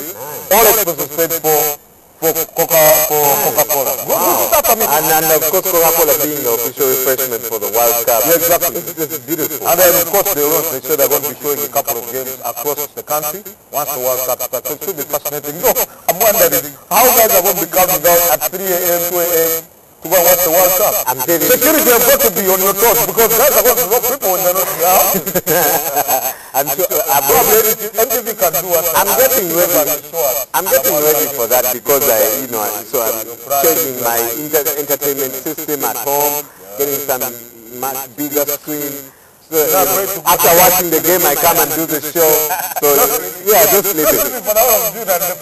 Probably week of July, yeah. Well, we're talking basketball also this morning. Indiana Pacers and the Chicago Bulls were 1-0 down in the series before last night. Are they back? Unfortunately, one is back, one is gone 2-0 down. Quite unfortunate. And for Chicago Bulls, it's looking more likely actually that they could be in trouble. Washington Wizards this morning beating them up 1-0, 85 I think. 101-85. So that means Washington Wizards take a 2-0 lead in this series, and they've been fantastic. They are big guy Nene, and this morning, Bill doing a fantastic job. I think he scored 26 points. They've got a fantastic point guard in John Wall. So they have been doing some and playing some brilliant basketball. This actually was taken to overtime, and Nene, who had been kept out by Joakim Noah, scored the first 6 points in overtime, and that's how big it's been. The first game was crucial, and then second game of the series came out big. For Indiana Pacers, they bounced back. Beat up on Atlanta Hawks to show actually. They were not number 1 seed for nothing in the Eastern Conference. So now the series are tied 1-0, so it should be interesting. Right. I haven't got the opportunity to watch, any of the games. You should, because there's so much fun watching the NBA, because the Americans combine. They have what we call total combination of entertainment and sport, with the language they use and stuff like that. Yeah. Though also the Brooklyn Nets actually were beaten by the Raptors this morning, so the series also tied 1-0 in those. Tonight the action will continue. Charlotte Bobcats at Miami, and of course Portland Trail Blazers at Houston, and also Dallas at San Antonio Spurs. I should be able to catch 1 or 2 games in the next couple of days. The biggest decision literally in world sport right now, the sacking of David Moyes. First of all, I have 3 questions. What is the future for Manchester United? 2, was it a right move? Is it going to actually help them bounce back to the Manchester United we knew? And 3, was it even in the first place the best choice Manchester United could bring in to replace this man? Because I thought to myself, it would have been better for Moyes to come in a season before Alex leaving.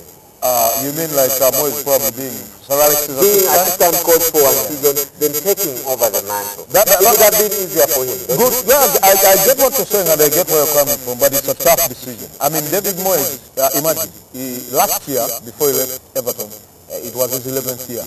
Imagine you've been first team coach, the manager of a football club for 10 years, then they are telling you, come to United for a season, be an assistant to Sir Alex Ferguson. That is a huge decision, and it's a tough one to make. I don't think David Moyes would have swallowed a man of Alex's. Who would it be? I know there are so many, but the point when you've been a first team coach, I mean, if you've been manager before, it's always going to be tough. 2, I think if you ask whether United were right to appoint David Moyes, it's a tough one, because all of us know now Sir Alex appointed David Moyes.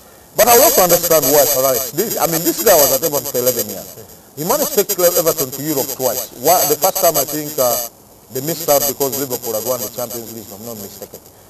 Now, if a guy can get such a small team with a small budget and does that with him and ensure that they finish in the top 7, everyone would imagine, what if you gave him a bigger team with a bigger budget with better players? He would do something. And I think that's what was doing with Sir Alex Ferguson did. And the way the team was playing for him and stuff like that, typical, probably close to what Sir Alex Ferguson gets out of his players. So that's why I think Sir Alex Ferguson went that way, and I cannot blame him for that. But probably it was wrong. We all make decisions, and sometimes they turn out to be wrong. For United, was it the right decision? I think it was, because it's simple. The guy is not delivering. This is the worst team in the world. This is the best team in England. They've got to be delivering. United cannot afford to be 7th in the league at the moment. They are going to miss out on Europa. They're going to miss out on the Champions League. They've already missed out on winning the league. So they couldn't afford it. And most importantly, there was no sign that this team was going to improve. Yeah. David Moyes has lost 11 games in the Premier League, 6 at Old Trafford, 5 away.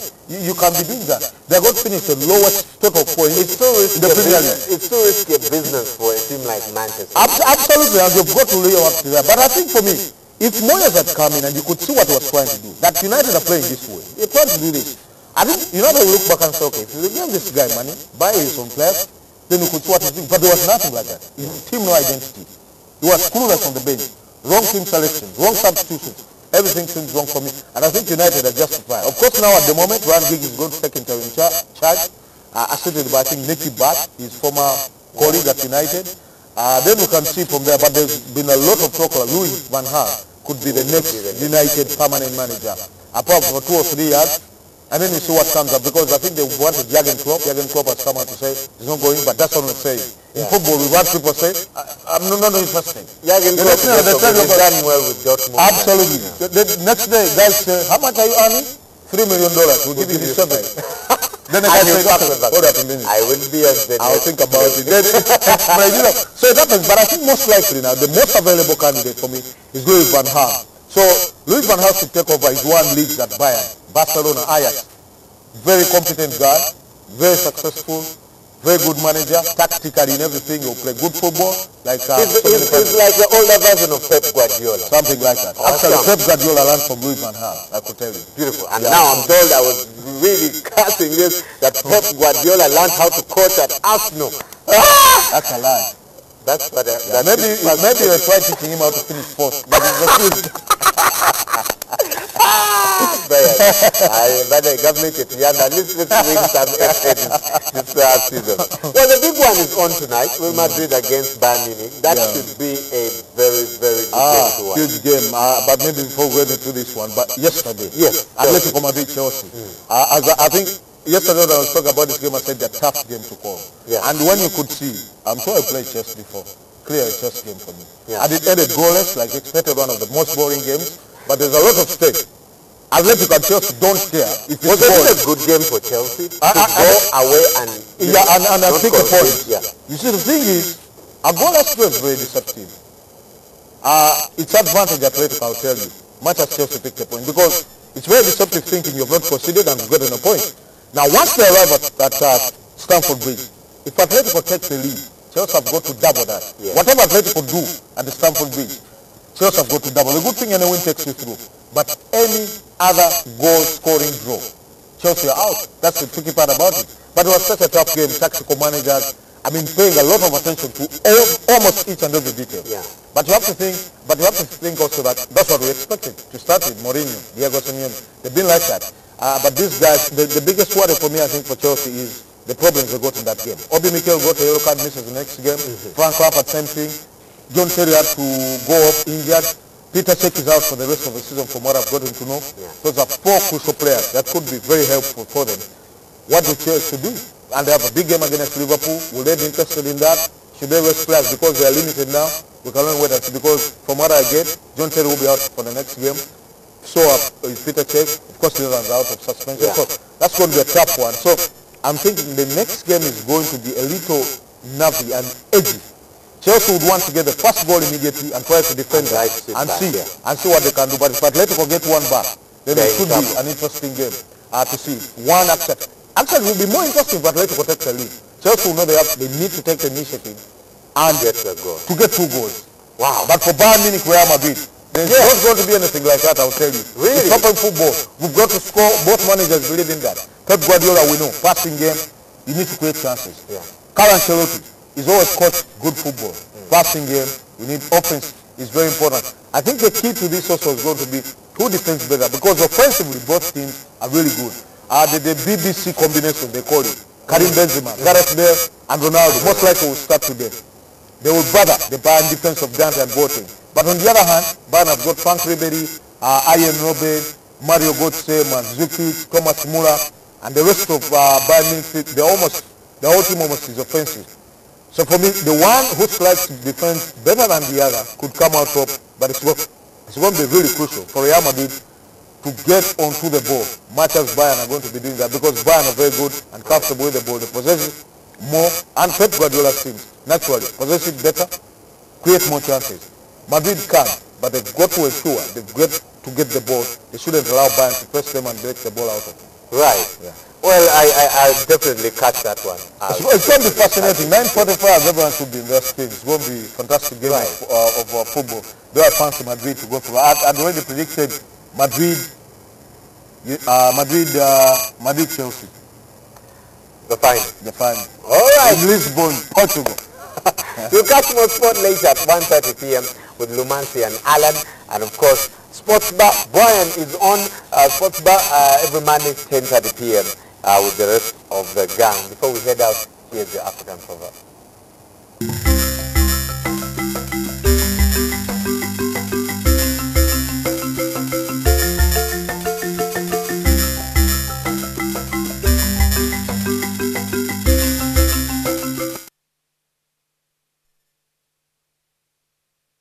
Cannot hurt you.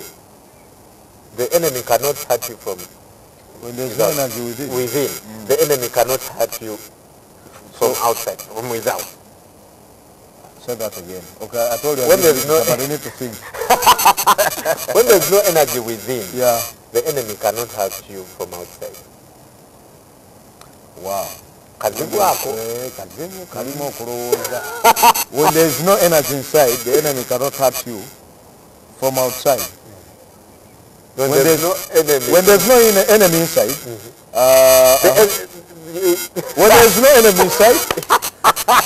okay, this is bad. Is that when there's no enemy inside? The enemy cannot hurt you from outside. So that when there's no energy, the enemy cannot. When there's no enemy inside, yes. When there's no enemy inside, I need to get this. Please, someone tell me. When there's no enemy inside, yes. Kankasome one on Facebook. When there's no enemy inside.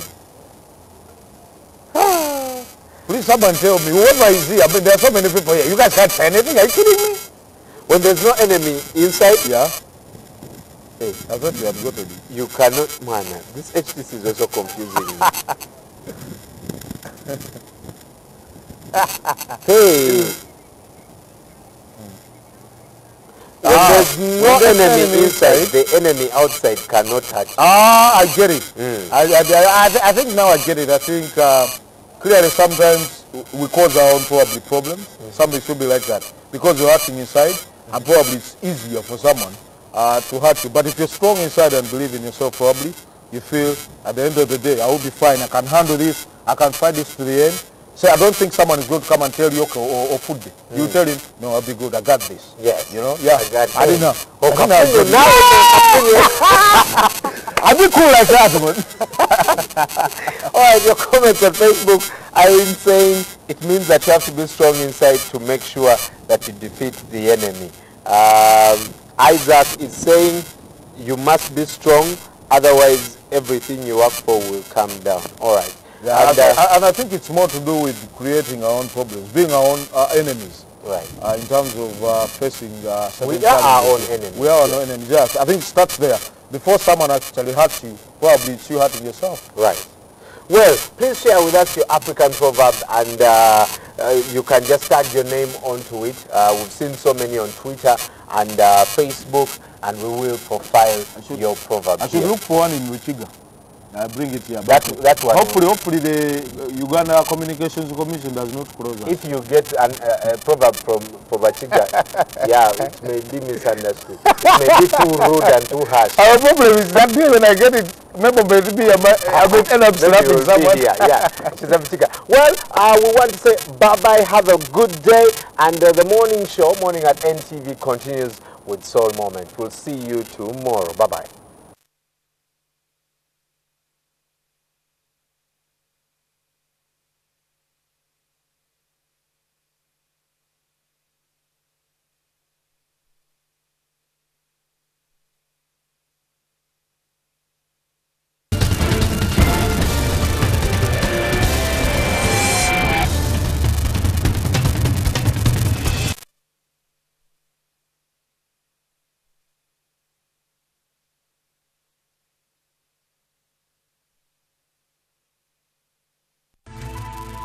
NTV, turning on your world.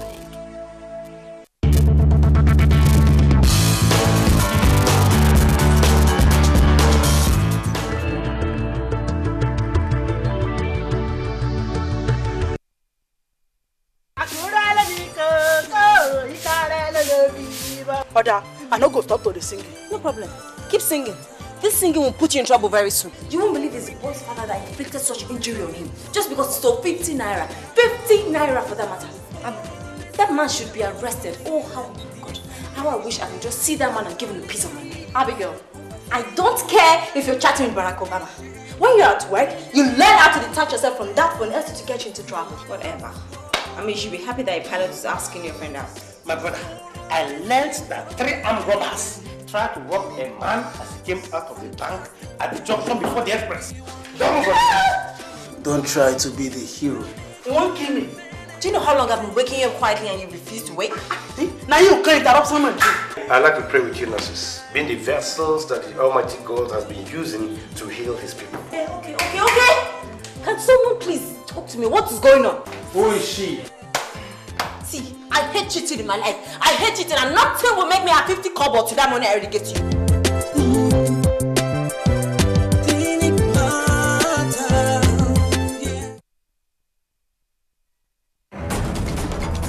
This is New Close-Up Deep Action. We created it to give the world 3 times fresher breath and eliminate up to 99% of germs.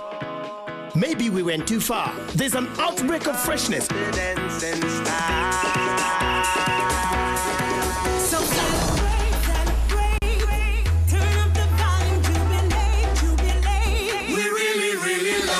Now the best ever from Close-Up. 3 times fresher breath. Running out of airtime can happen to anyone. The next time you recharge, simply dial *161# to get going again. On the next episode of Destiny River.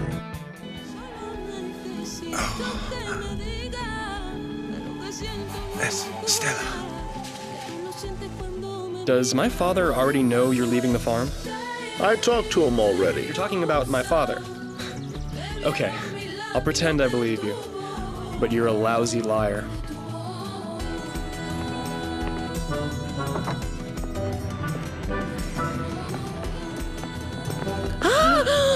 Destiny River.